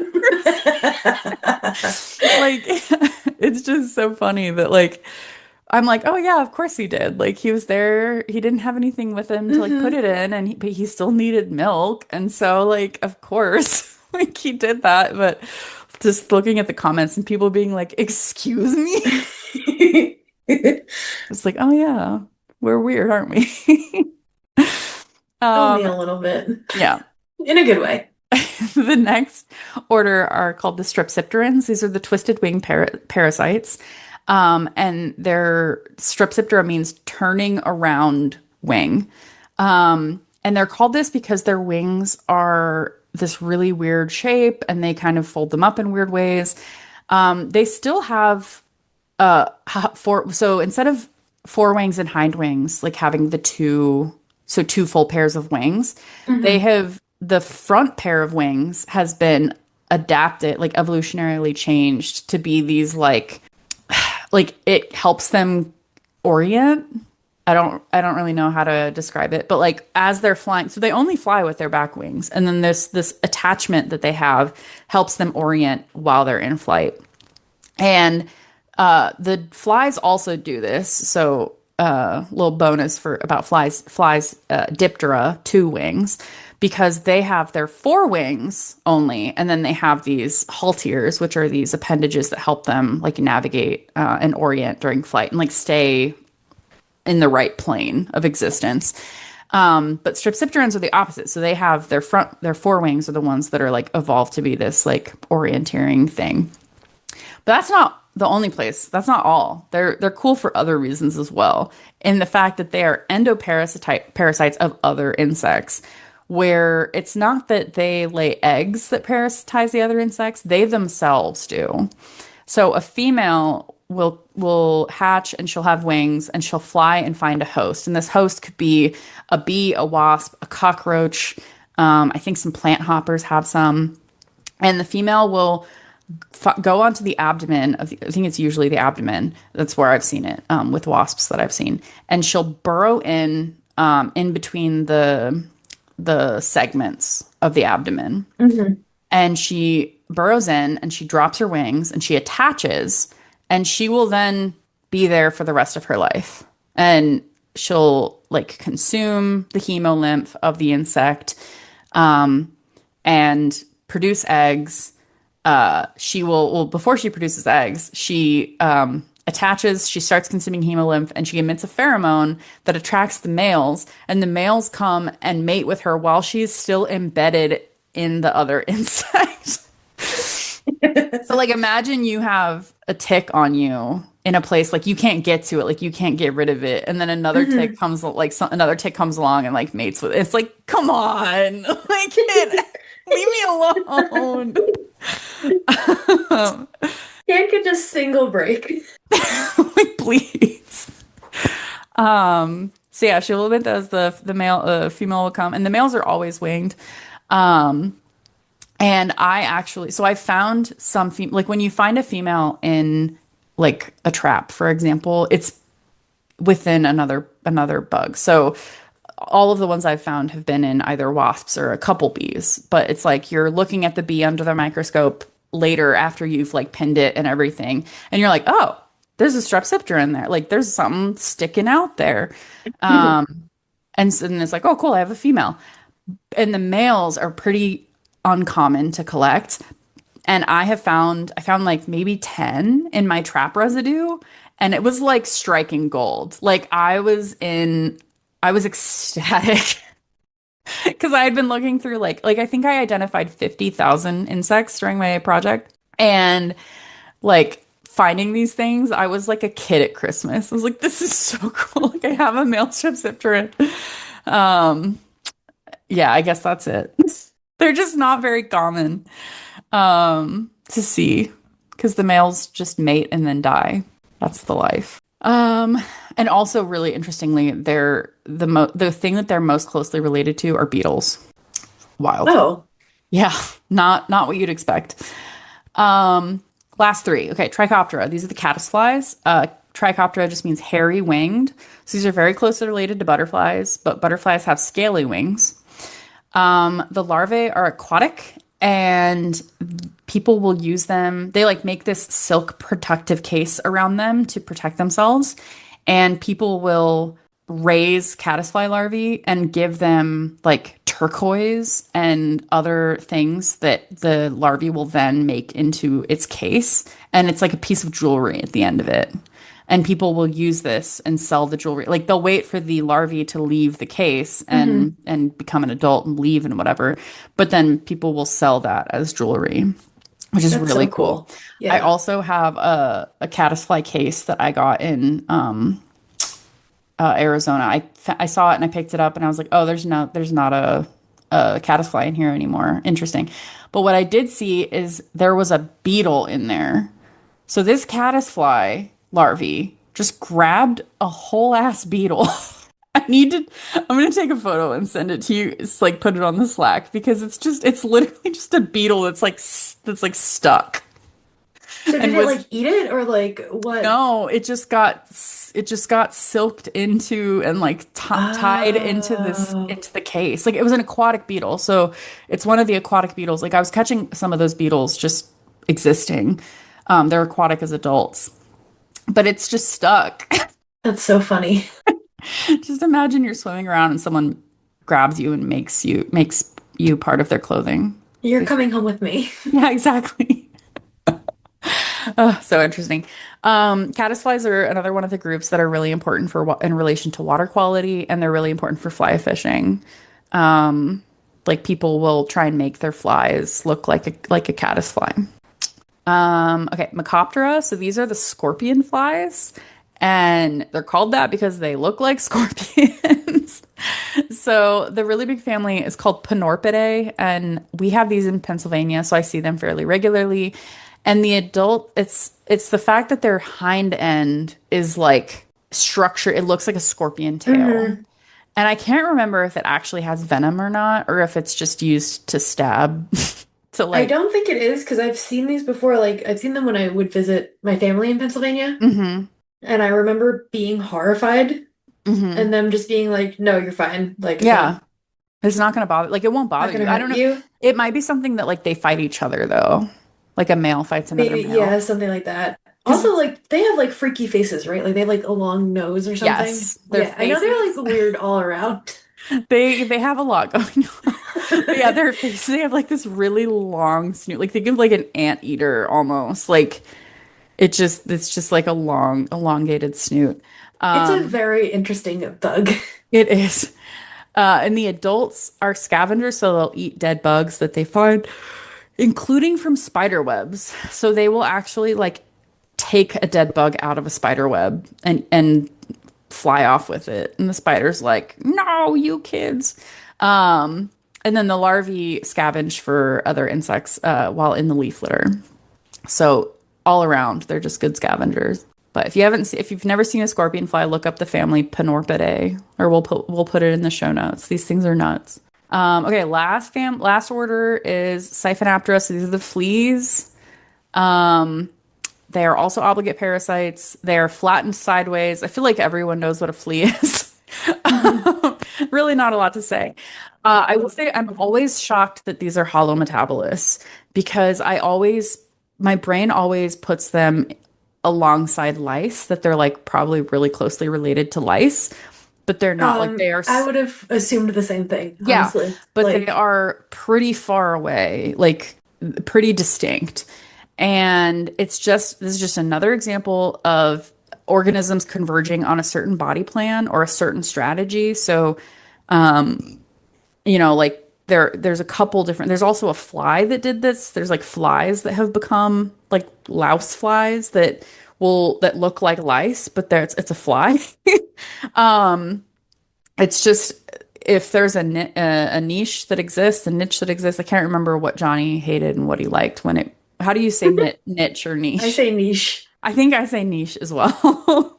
but both are correct. So Technically, yeah, but one is better. I think niche is more common as far as I I've prefer heard. niche. I also prefer niche. Yeah, that like, there's things that you could suck the blood out of, and there's a certain body plan of being flat that helps you to do that effectively and avoid getting captured. And so there's, these that do that. There's lice, there's I mean, you even have like flounders, like, yeah, it's a yeah. Um yeah, it's just another example of there's a niche and it behooves you to look a certain way if you're gonna do that. So Mhm. okay, I will stop it there. We've been talking for a hot minute. And and now we'll jump into Silk Song. So yeah, our main topic today is Silk Song, or I guess Hollow Knight Silk Song is the whole title of the game. So the quick blurb of this game on Steam is, quote, discover a vast haunted kingdom in Hollow Knight Silksong, explore, fight, and survive as you ascend to the peak of a land ruled by silk and song. So this game is a sequel. Hollow Knight itself came out in 2017. And then in 2019, Team Cherry mentioned that there would be a DLC coming out, and it was called Silksong. And people just waited until then. They were like drip feeding things, I guess. And there was a Um, no. There was like communication for like the first 2 years, and then there was like radio silence. okay. Besides like a few comments from their PR guy, Leth on Twitter. hmm Um, but there was a few moments where it was kind of like, did they die? Like, are they alive at Okay. all? Oh no. But also, I had full faith in them to come out of this. Like, I Yeah. never doubted or their finishing of this game, I guess. Yeah. They're I just think there's a lot of people I would doubt. yeah. You just gotta Um, let him cook. exactly. Like, I'm very patient. I'm still waiting for the next Game of Thrones book. You know? Yeah. I'm a very patient person. Yeah, so people were waiting for a hot minute, and then last year, Team Cherry said they had a special announcement on August 21st. It was like 2 days before. They were like, "Hey, we're gonna have a special live stream on the 21st. Like, make sure that you're there." And during that live stream or that announcement, they were like, "So the game is done, and it'll be released in 2 weeks." Yeah, yep. It's like Which is from like kind of like mentally hard for me because like I like to prepare for things and I was like, oh, maybe I'll play Hollow Knight before Silksong actually comes out. yeah. And that definitely wasn't enough time for that. Yeah. I mean, like it definitely could have been, but like I like to take my time. I don't know. I mean, there's definitely you can speed run it. There's a healthy speed running community for Hollow Knight and Yes, now for yeah. Silksong. But there's also just fun. It's like a cute little story. There's a lot more. There's like lore to it and stuff. So you can just do it as like a speed run, fun game, fun like challenge. But Hmm. there's also a lot to enjoy if you take your time. Yeah, it's a huge world in both hmm games. And I will say it was really funny because a lot of games moved their release date when Yes. Silksong was announced. They were like, "Oh, the king is coming. Let me," or I'm sorry, the queen, I guess, is Yeah. coming. Let me step out of the way. And I remember like some games, and we talked about this on the podcast at the time, but like some games were like it was like getting out of the way of a whale. Like you were Yeah. just a small krill and you're just like, I need to let this. Well, and because if you tried to release a game at the same time, I feel like a lot of these games will have an overlap. A lot of the people that like Hmm. cozy games will overlap with people that like Silksong. And so you like your take, it's completely detracting from your player base. And I mean, like so, that, like just like marketing and like spoken word and like content creators, even like playing your game, yeah. like Yeah. I think unfortunately that is one thing that like they probably could have handled better in terms of like the rest of the gaming community, but also whatever. It is what it is now. Yeah. So we've both played this. Neither of us have beat it. Hmm. But I guess like Kelly, what were your first thoughts, first impressions of the game and thoughts and like how much gameplay time do you have in it? And then also like what are you playing it on? Oh my God. Let me check Steam actually. So I'm playing it on my computer. Okay. Um, which is so I played Hollow Knight entirely handheld on the Switch. Okay. So I think like that alone is like a big change because now I have like, a big computer monitor to play it Yeah. on. Which is nice. I have 80 hours in, Okay. which is funny because I think I'm a maybe halfway. Also, I will note, like, I really love backtracking and like just exploring everything. And like every time I get a new mechanic, I'm like, gotta go back and check out, the places I marked off that I couldn't reach before or something. hmm So like for me, I think like both Hollow Knight and Silksong are like about the exploration and like finding secrets and like kind of just like traversing around a lot. Yeah. Um, so like immediately I was just like, I think like any minor worry was immediately swayed as soon as I started hmm playing the game because it just feels like an improvement upon Hollow Knight. Like it's the same vibe, like it's so immersive. The backgrounds and the music are so beautiful. Like everything hmm just I think comes together so nicely in that same way. Um, and then I think they improved, some of the mechanics. Like Hollow Knight is a very simple game Hmm. at base level. Like the mechanics are very simple. You have very little things that you can add onto your moveset, Yep. and it's more about how you use those like simple mechanics. And I think like Silksong still has that same concept, but there are areas that they expanded upon, Hmm. which I think is fun because I think it lets you as like the player it gives you more options on how you want to play the game. Yeah. So And I it think that's very interesting, like very fun and Yeah, interesting. it creates different like paths of playing the Hmm. game and different because there's just different styles. It reminds me a lot. I played World of Warcraft and it reminds me of a lot of like at first you were like, "Oh, I play a hunter." And so you know exactly what that means. But Hmm. then later there were specializations that you could do. And so then it was like, "Oh, I'm a marksmanship hunter." Hmm. And then it's like, "Okay, I know exactly. Like that's different than if you were a survival hunter or whatever." And so it's, talking to some people and being like, "Oh, what I can't even remember what they're called." I know. I'm like blanking on it so hard right now. Oh my God. But like there's It's like different the crests. yeah, there's a different Yes. crests that you can have and it's like, "Oh, what crest are you playing? What other Like what items are you tools do you have like using?" equipped? Yes. Yeah, yeah, Yeah. yeah. What tools do you have equipped and like what I think one thing that was different that got me when I first started playing is Hornet. So in Hollow Knight, the Hollow Knight, like it when you go down, like you go Hmm. straight down, like when you're jumping or Yes. whatever. And Hornet goes kind of like at an angle to the side. Yeah. And that messed me up. But later there's a crest that basically lets you go back to the Yes. previous. And I'm like always doing that crest. So it's so funny because I played this game at the same time as like another one of my friends, and she was having a miserable time with the pogoing because Yeah. of that. And honestly, I did not think that I could like pogoing more with a diagonal. I love it. I don't know. I don't know why. I have not changed to like the crest that makes you go down. Hmm. I think I did try it once and I like died almost immediately and I was like, I'm not doing this.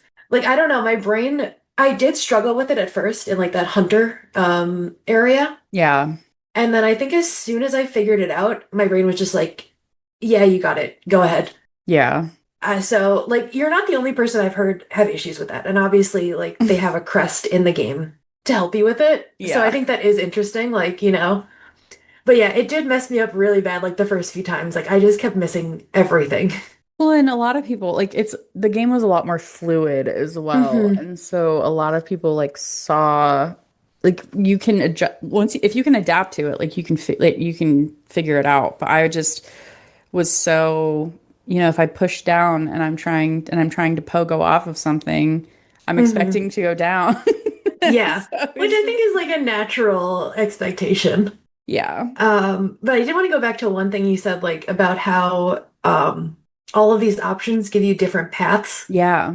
which I do think is also really cool because I do think it expands on the freedom in general. Like in Hollow Knight, Hmm. you could kind of go any way and still progress the story unless there was like a hard stop. And even then, a lot of the time, you could find a way to finagle around it. Yeah.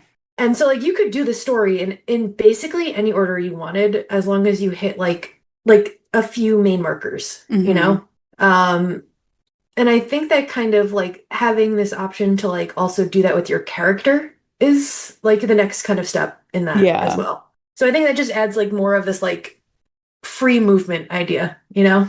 Yeah. Um, and you don't start with all the crests. Like there's the start, Hmm. you get the hunter crest at first, and then you can go acquire the other crests. So some folks, like if you've played the game and you're trying to replay through again, you're like, okay, well, I know I need to go to Greymore to get the Reaper crest Hmm. or wherever, like in the Chapel of the Reaper. Like I have to go get this crest. And so then you can kind of beeline right for that area because you know that Hmm. that's what you want. Um, so yeah, I think that was like my initial thing was like, oh, I hate this.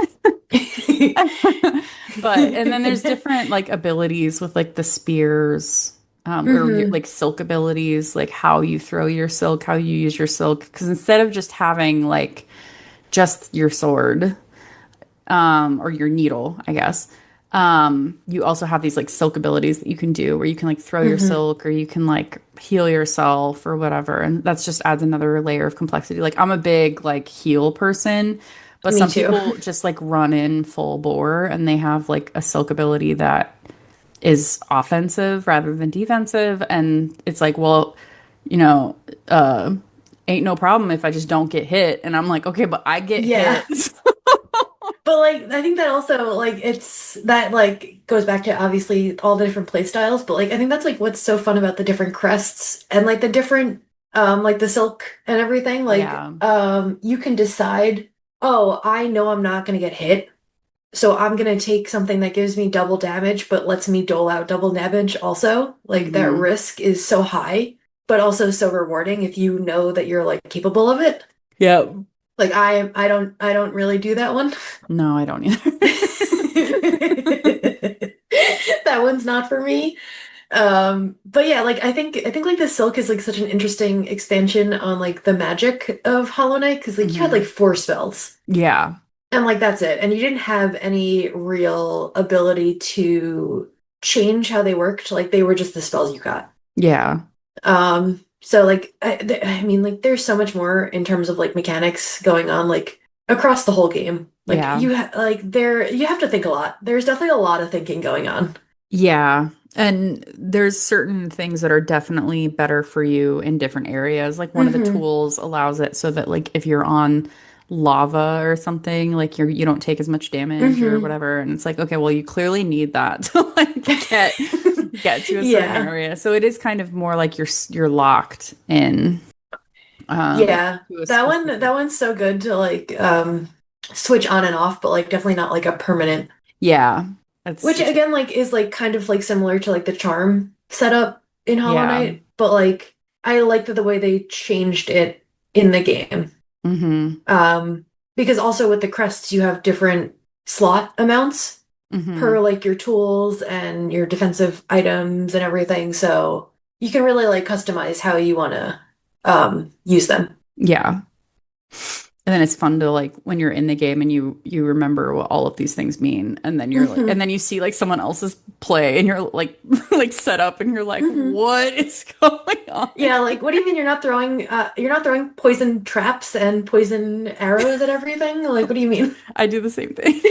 I love a good trap. I'm sorry. The one thing that sucks with that though is like if you get stuck in an area, so like the poison or like some of the things that you throw Hmm. rely on you having like beetle shards, like shards that you get from like things that, Yes. and if you there are some spots where like you get stuck to a point where you have to beat the next boss to like move forward. Hmm. And if you die like over and over and over again, eventually it's just like you don't have any anymore. Yep.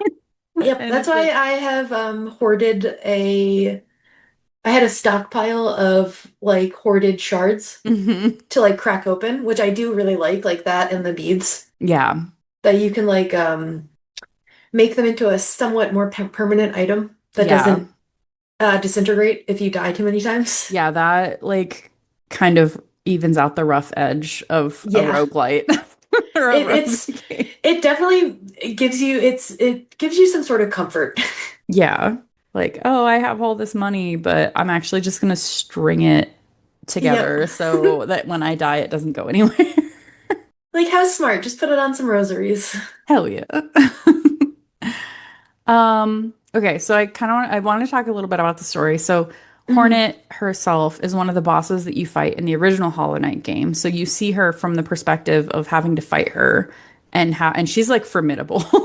Oh yeah. And I don't think you kill her. I think she just you defeat No. her at different points in that game and it's she's like, "Oh yes, you are a mighty warrior." And then she like bails. Yeah. Yeah. Um She's like, oh, cool. I respect you a little bit more now each yeah. time we fight. She's like, "Oh, I won't stop you from going forward now." Yeah. Um, so this is entirely like you are playing her. So you're Hornet, and I found this blurb of she finds herself in the depths of an unknown kingdom called Farloom, which seems to be haunted by silk and song. It is up to Hornet to ascend to the citadel and uncover the truth and defeat an unknown entity in order to set the inhabitants of Farloom free from its control. Hmm. And I like this little blurb. I don't remember. I'm bad. I don't remember what website I found this off of. Um, but it like kind of juxtaposes Silksong with the original game, where Silk's the original game was in a place called Hollow Nest, Hmm. or Hallow Nest. I don't know how you Yeah, want to yeah, say yeah, it. yeah. So Farloom is instead of descending into darkness, because that's what Hallow Nest is, like you go underground. Hmm. In Farloom, you're ascending and on a pilgrimage towards the shinies. I mean, you're not doing the pilgrimage, but like there are a ton of other Hmm. bugs that are doing the pilgrimage, and they talk about how like they go up to the citadel, and it's like a rite of passage almost. So can I And actually, yeah, sorry, go on. I have a point to add on to that after the please. No, end. actually, you say.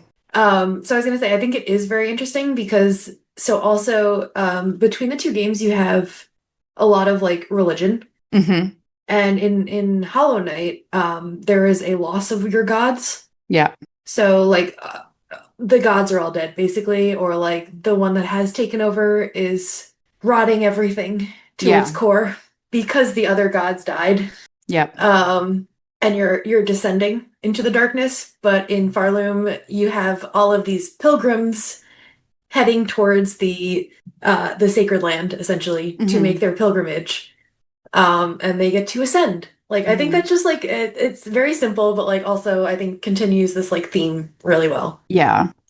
Well, and I think it's like interesting because when they do that, like in Hollow Knight, in Hollow Nest, it's like you are very aware that this land is unwell and like Hmm. something is wrong and you are trying to make it right.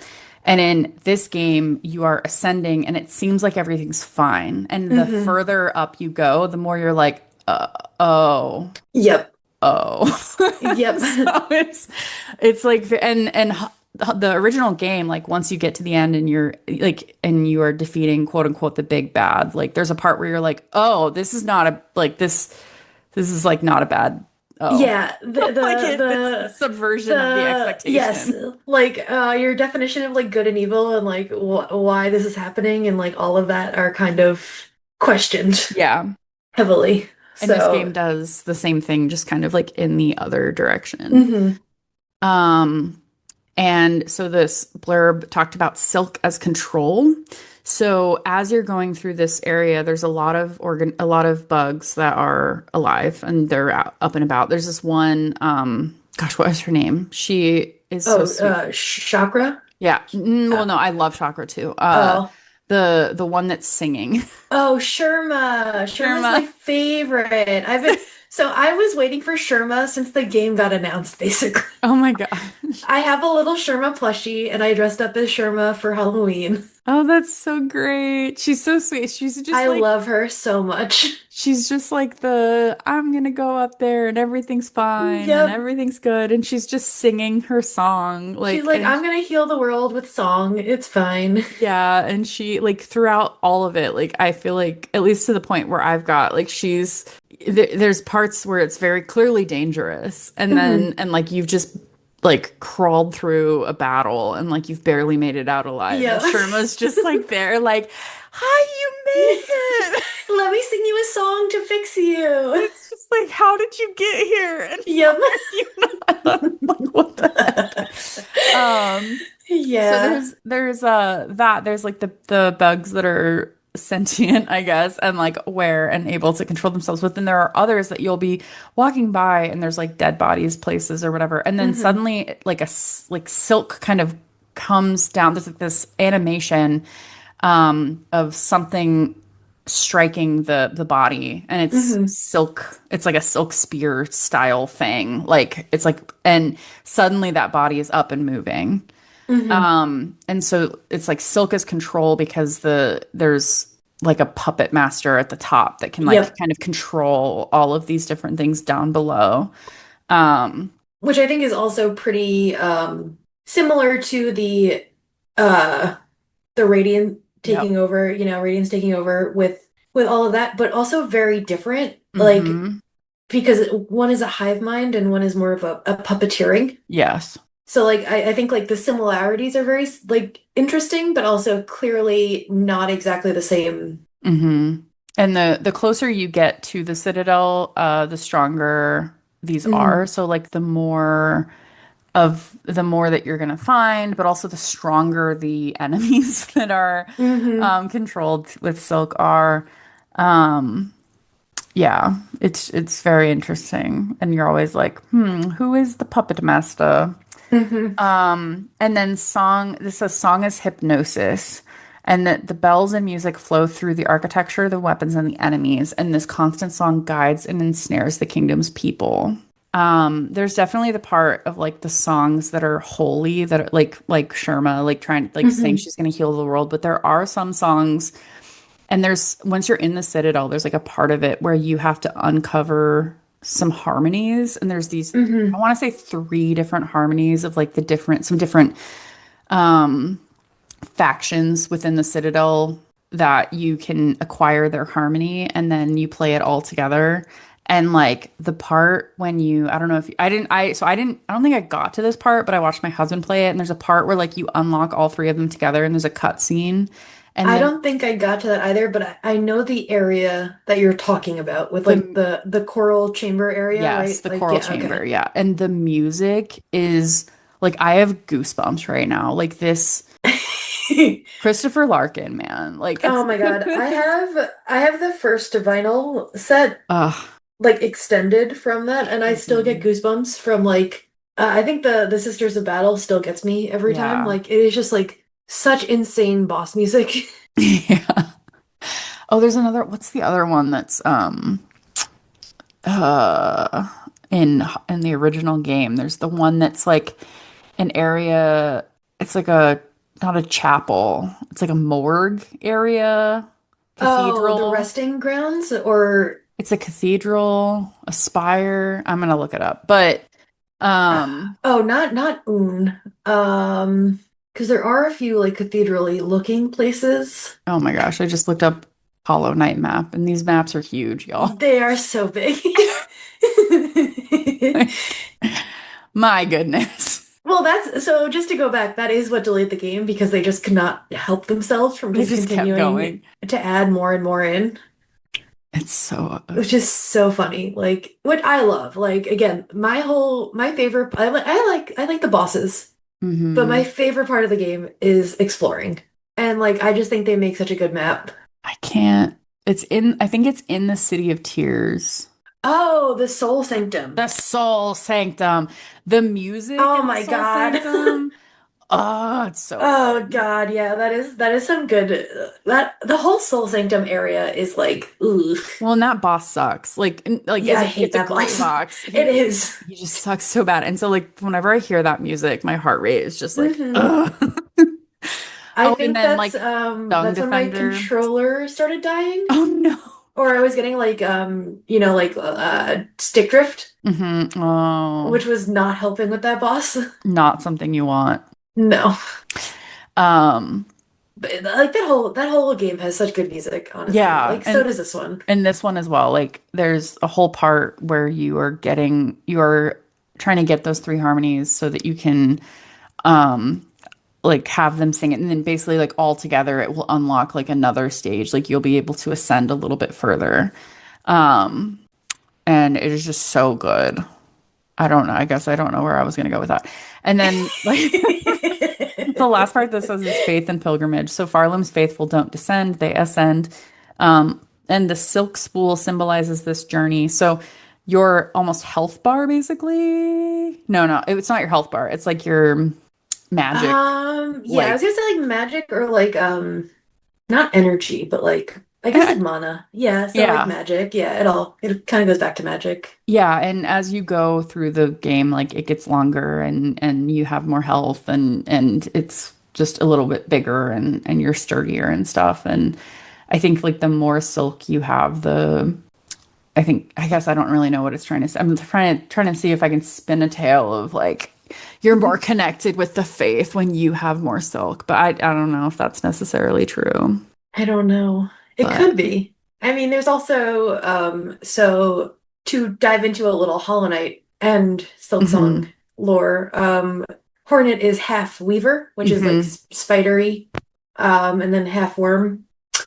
So like naturally, she does have a connection to the silk, but like hmm also it's very interesting to see the silk within Farloom itself. Yeah. Like because it's like like I expected it to just be more so of just Hornet's skill hmm at first, like before the game came out. But there's clearly so much tied into it, even hmm though I think Hornet is the last Weaver. Yeah.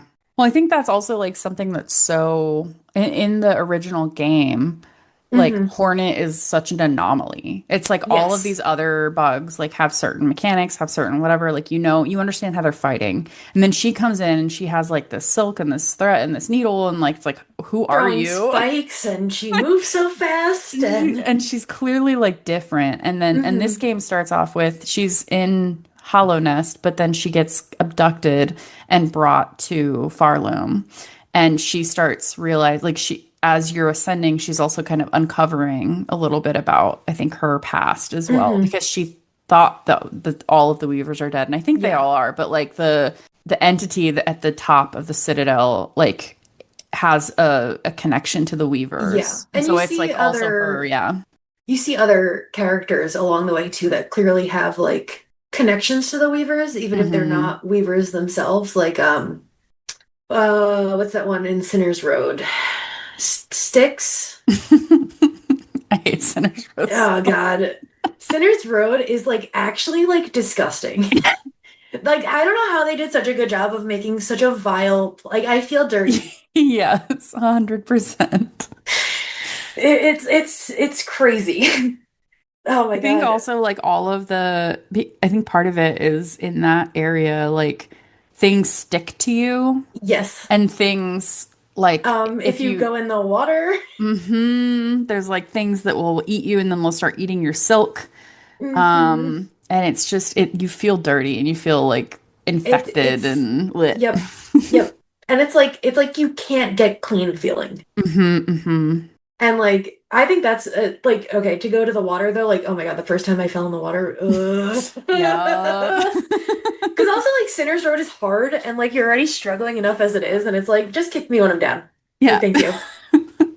But I think I had like I didn't have enough stored because you have your silk but you also have on the side like your usable. hmm The However, shards. yeah, like it's like you have your health. Oh yeah, you have that health and then you have your silk and like if you don't cure yourself fast enough with the water, like it just eats everything and then you're Yep. stuck. You're screwed. Yep. And then like and they're still there. And Yep. if you start gaining more silk, the like Yep. silk eater things that are infected with you are like, "Oh, cool, more silk." And you're like, Yeah. "No." And you have to like get enough to be able to like heal yourself and like Yep. get rid of all of them. But And then you're stuck in Sayers Road with like nothing. yeah, because they just consume all of your resources. Yep. Talk about parasitic bugs. Parasitic bugs for sure. Um, yeah, it's just I guess that's like the gist of it without like fully going into spoiler mode or anything. And I don't Hmm. neither of us have finished it, so like I don't it's we don't have to talk about it any more than Yeah, it's that. like Like I didn't want to talk about like what Styx does or anything, you know? right. Like But I guess like the final thoughts about this game or like did you have any specific questions? What are like what are your favorite parts of it? Um, um I know I'm like kind of a sicko, but I do love the Hunter's Marsh. oh my gosh. I love pogoing. Why do Like you hate yourself? I think it's so fun. I think pogoing is like the greatest thing you could ever It's but I think that's ingrained in me from Hollow Knight because like you had to do like some crazy pogoing in there without the bell. I yeah. think the bell changes everything for me. Like I think that gives me so much more freedom to like make mistakes while I'm pogoing, I guess. Yep. So I think it like takes some of the pressure off. But also, I don't know. I love platforming. So like I just think it's like fun in a really sick way. Yeah, there's just some times in platforming where you need to just like step away because like Yeah, oh, your brain is absolutely. not like doing the thing. Like I Um, will throw myself at a area over and over again, but also at a yeah. certain point I'm just like, I'm gonna go check out something else because clearly this isn't working out for me right And then like now. the next time you go to that area, you just like one shot it. And you're Yeah, like, it's what it's the so heck? easy. It's so easy. I'm trying to think. There was like a fair amount of bosses I liked. I think some of them, I mean, they're hard. They're all hard, you Yeah. know. There's not this game does not pull punches. Who is the one in the Fairfields, the giant mecha? I loved that one. That was the Giant. one in the hot lava area. Oh, and you like walk by him the first time. Yes. And I nearly my pants the first time I walked by him because I was like, I have to run. Like we're Yeah. running. It's so I This is mean gonna set off something right it's now. so fun that that they do this because like Yeah. the first time you go through this area, like there's this thing in the background, and you're like, okay, clearly this is something that's gonna get me. And Yep. like I remember like first coming up and seeing it like peripherally and then being like, I'm gonna go stock up on some stuff. Yep. I was like, I'm gonna go save my game Yeah. And then and make sure I hit a bench. you go through it and nothing happens and you're like, Yep. oh, okay. But Okay. then when you try and leave, Yeah. Then it gets you. that was great. Um, I can't remember. I got killed somewhere and then I got thrown into the prison, which was I Yep. thought really fun Yep. and also terrifying because it's like you have this combination of like, oh my God, where am I? Hmm. This is a roguelite, so if I die, I'm gonna lose a ton of stuff. Yeah. Please show me a bench. You know what I mean? Like I think that pressure makes like something like getting work to a new place where you have no idea where you are very scary, like much more scary than it should be. They they Um, also have benches that are traps. the mimics, like not mimics, but yeah, like the trap benches, like okay, okay, like trust nothing.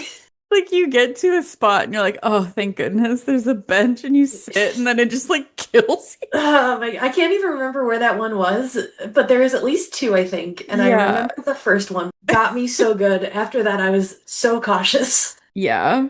Like they just Um, it really just makes it makes you check everywhere mhm. like because there's so many secret rooms and Oh my secret God. passages and stuff, so you're always checking everything, but also then like you come upon something and you're like, I don't think like you go and you see this giant thing in the background and you're like, I don't know if I can trust this. Yep. There's been so many times where I've found like what's clearly a passage to a new area, and I'm like, I don't know if I want. I think like the first time I got to Sinner's Road, Okay, yeah. like I was like, I don't want to be here right now. Yeah. Well, especially because when you first get there, the first things you see are those like possum thingies that like jump Oh, on the you. muck roaches. Yeah. Yeah, those are Um, horrendous. they like jump on you and they can kind of like grab you and they do a ton of damage. Like I think Oh my God, yeah. that was an area where the previous area you were getting like one tick damage or something, and then you Hmm. get there and you're suddenly getting two tick damage, like double Yep. damage, and you're like, what the heck? And these things like chase you down like they're hound dogs, like they get Yeah. you. Yeah. And they're not like you can't really cheese them that much. Like No, you they're just kind of have to like have a strategy for like how yeah. you're running past them. So Um, I think Hunter's March is also a really hard area. Like it's a bunch of ant people, yes, like ant bosses, and they were also really they are brutal. tough. Yeah.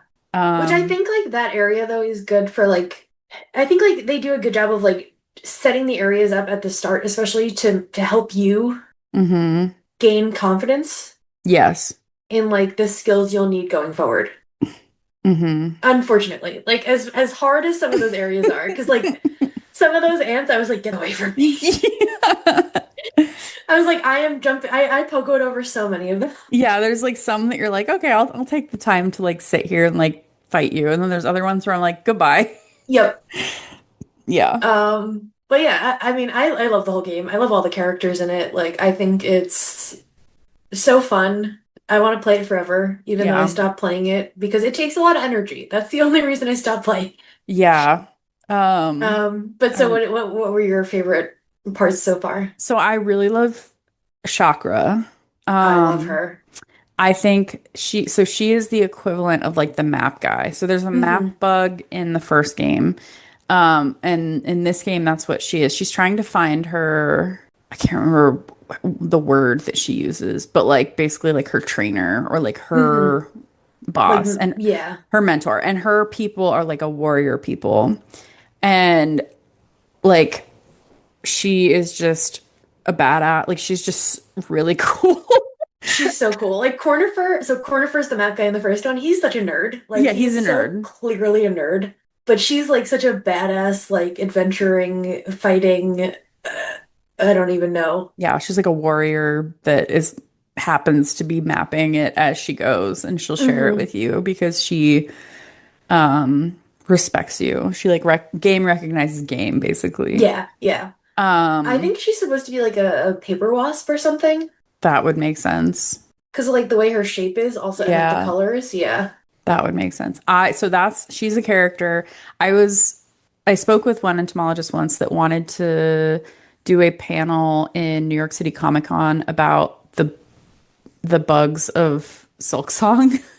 And we ended up not doing it, but like I was gonna be on the panel as well, and Oh, that would have been so cool. we were talking about being like dressing up as characters, and I wanted to Hmm. dress up as Chakra. Like I had looked Oh, that up would have some been sick. cosplays that people have. I might still do it eventually, but because it was really cool. But It's um, like stuff like that has to be hard though, because it's like there's clearly some bugs in this game that are based on real bugs, and then there's yeah, clearly like I think most of the pilgrims are just they're just they're just bugs. they're just yeah the amorphous word bug, for sure. Uh, and then the my other favorite is the Bell Beast. So That's my favorite also. yeah, so I think the she two of them are so good. in the original game, there's the his name is the Last Stag, and he's a Hmm. stag beetle, and there's these like kind of subway systems basically to get Hmm. from point A to point B, and you can call him and he'll take you there. And I always get a little emotional with his storyline because he's Yes. like the last stag, but then at one point in the game, I think near the end, you Yes. come upon an area and there's just like a bunch of dead stag beetles, but then there's like an egg, Yes. and And then the the next egg's time been you hatched. and the egg's been hatched, and the next time you see him, his name is the old stag, and it's just Yes. like, Yep. like so Oh my God. I good. think I cried when that happened. Me Like too. I love that. I love the old stag so Yeah. much. And so the Bell Beast is this game's last stag, where Hmm. when you first encounter her, she's a boss actually. Like she Hmm. comes out and she's like grumpy, and you have to fight her, and you basically fight her into not necessarily submission, but I think she like just realizes that you don't You're a want to friend. hurt, yeah, that you don't Yeah. want to hurt her, and that like you're just defending yourself. And then she becomes like your way to get through things, but like you can interact with her. Hmm. I think the developers have said that like hitting her with your sword is like petting her. Yeah. And then at one point in the game, you make your needle into an instrument called the needle-in. Hmm. And if you play that around her, she starts like purring at Hmm. you.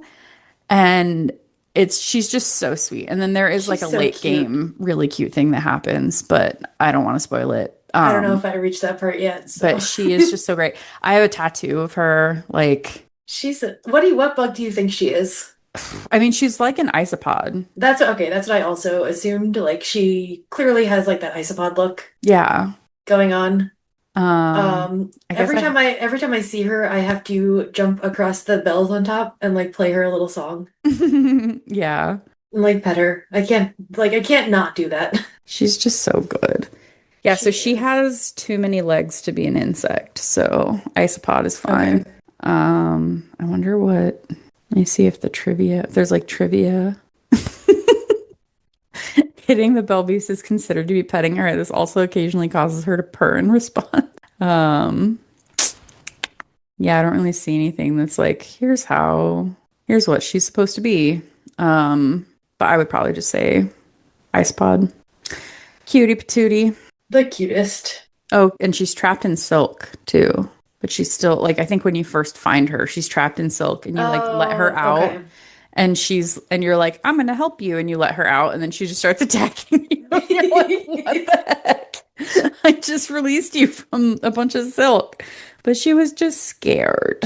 But yeah, I mean, I think that that's the my overarching opinions of Silksong and without getting into like spoilers and stuff. And hmm um I mean I kind of want to just start up a new game now that I we're done literally, talking when about you this. reached out to me, I was like, do I just start playing one? But I was playing that other game and like I knew I can't play multiple games. I'm not capable of like that Hmm. kind of commitment. Yeah. Um, but yes, I think you've reinfected me with the I think we've done it to each other because this is like the bug is in me now. Mhm. I want to play it again, and it's like visiting old friends too. It's like I want to go back Yep, and interact with these characters and like see them yep. again and maybe finish their stories this time. So we'll definitely do that. Well, do you have anything that you would like to share with the audience, Kelly? Um, no, I don't really do anything online. Cool. I mean, I'll share that we're about to live pretty close, Oh yeah. so we can hang out. Yeah, we gotta Pretty meet up stoked in the about that. city. Pretty stoked about that. I don't really have anything to share either. You guys have heard us yap for a long time now, so I'll stop. You can find the podcast on Tumblr and Blue Sky at THS Pod. You can go to our website, harvestseason.club, to access feedback and links and transcripts and the show notes so you can see some pictures of what a lace bug looks like. And then you can access our Patreon at patreon.com/thspod. And if you do so, you can get access to our Slack community, which I will post a photo of the beetle stuck in the caddisfly thing into that, and maybe some other fun pictures from my personal collection. You also get access to the greenhouse episodes. We haven't had greenhouses in a while, but Kev is raring to record some, so I'm sure we will probably get some soon. Um, but yeah, thank you, Kelly, for joining me. Oh no, thank you so much for having me. Thank you, Al, too. Thank you, Al, I for always love joining. yeah, thank you, Al, for editing this very long episode. And thank you, listeners, for listening. And until next time, have a good harvest. Bye. Goodbye. The Harvest Season is created by Al McKinley, with support from our patrons, including our pro farmers, Kevin, Stuart, and Elisa. Our art is done by Micah the Brave, and our music is done by Nick Burgess. Feel free to visit our website, harvestseason.club, for show notes and links to things we discussed in this episode.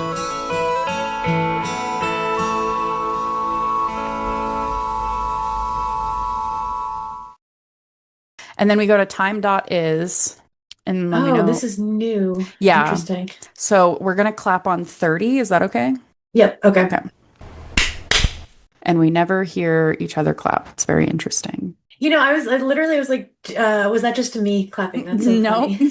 I don't think I've ever heard, unless we clap like out of sync. I have never heard the other person clap. But Okay, well, Al, I think that's like a good thing, right? Like, yeah. Well, and Al tried to explain it to me once, and I just was, my brain went somewhere else. I don't know. yeah, apparently my computer clock is 1 second ahead, so Ooh, mine interesting says to I was know. perfectly on time. So Nice. How do you even fix that? Like, I thought my computer was synced. Like, what do you mean? I don't know. Like, like I saw somebody on Discord who had like a mod that like let you see other people's time, Mhm. and it said their time was off by like 2 seconds, and she was on her phone. What do you mean your phone is off by 2 seconds? How do you even fix that? Yeah. I I mean you used to be able to like reset that hmm on old dumb phones. But I Yeah, have no idea how exactly. to do it now.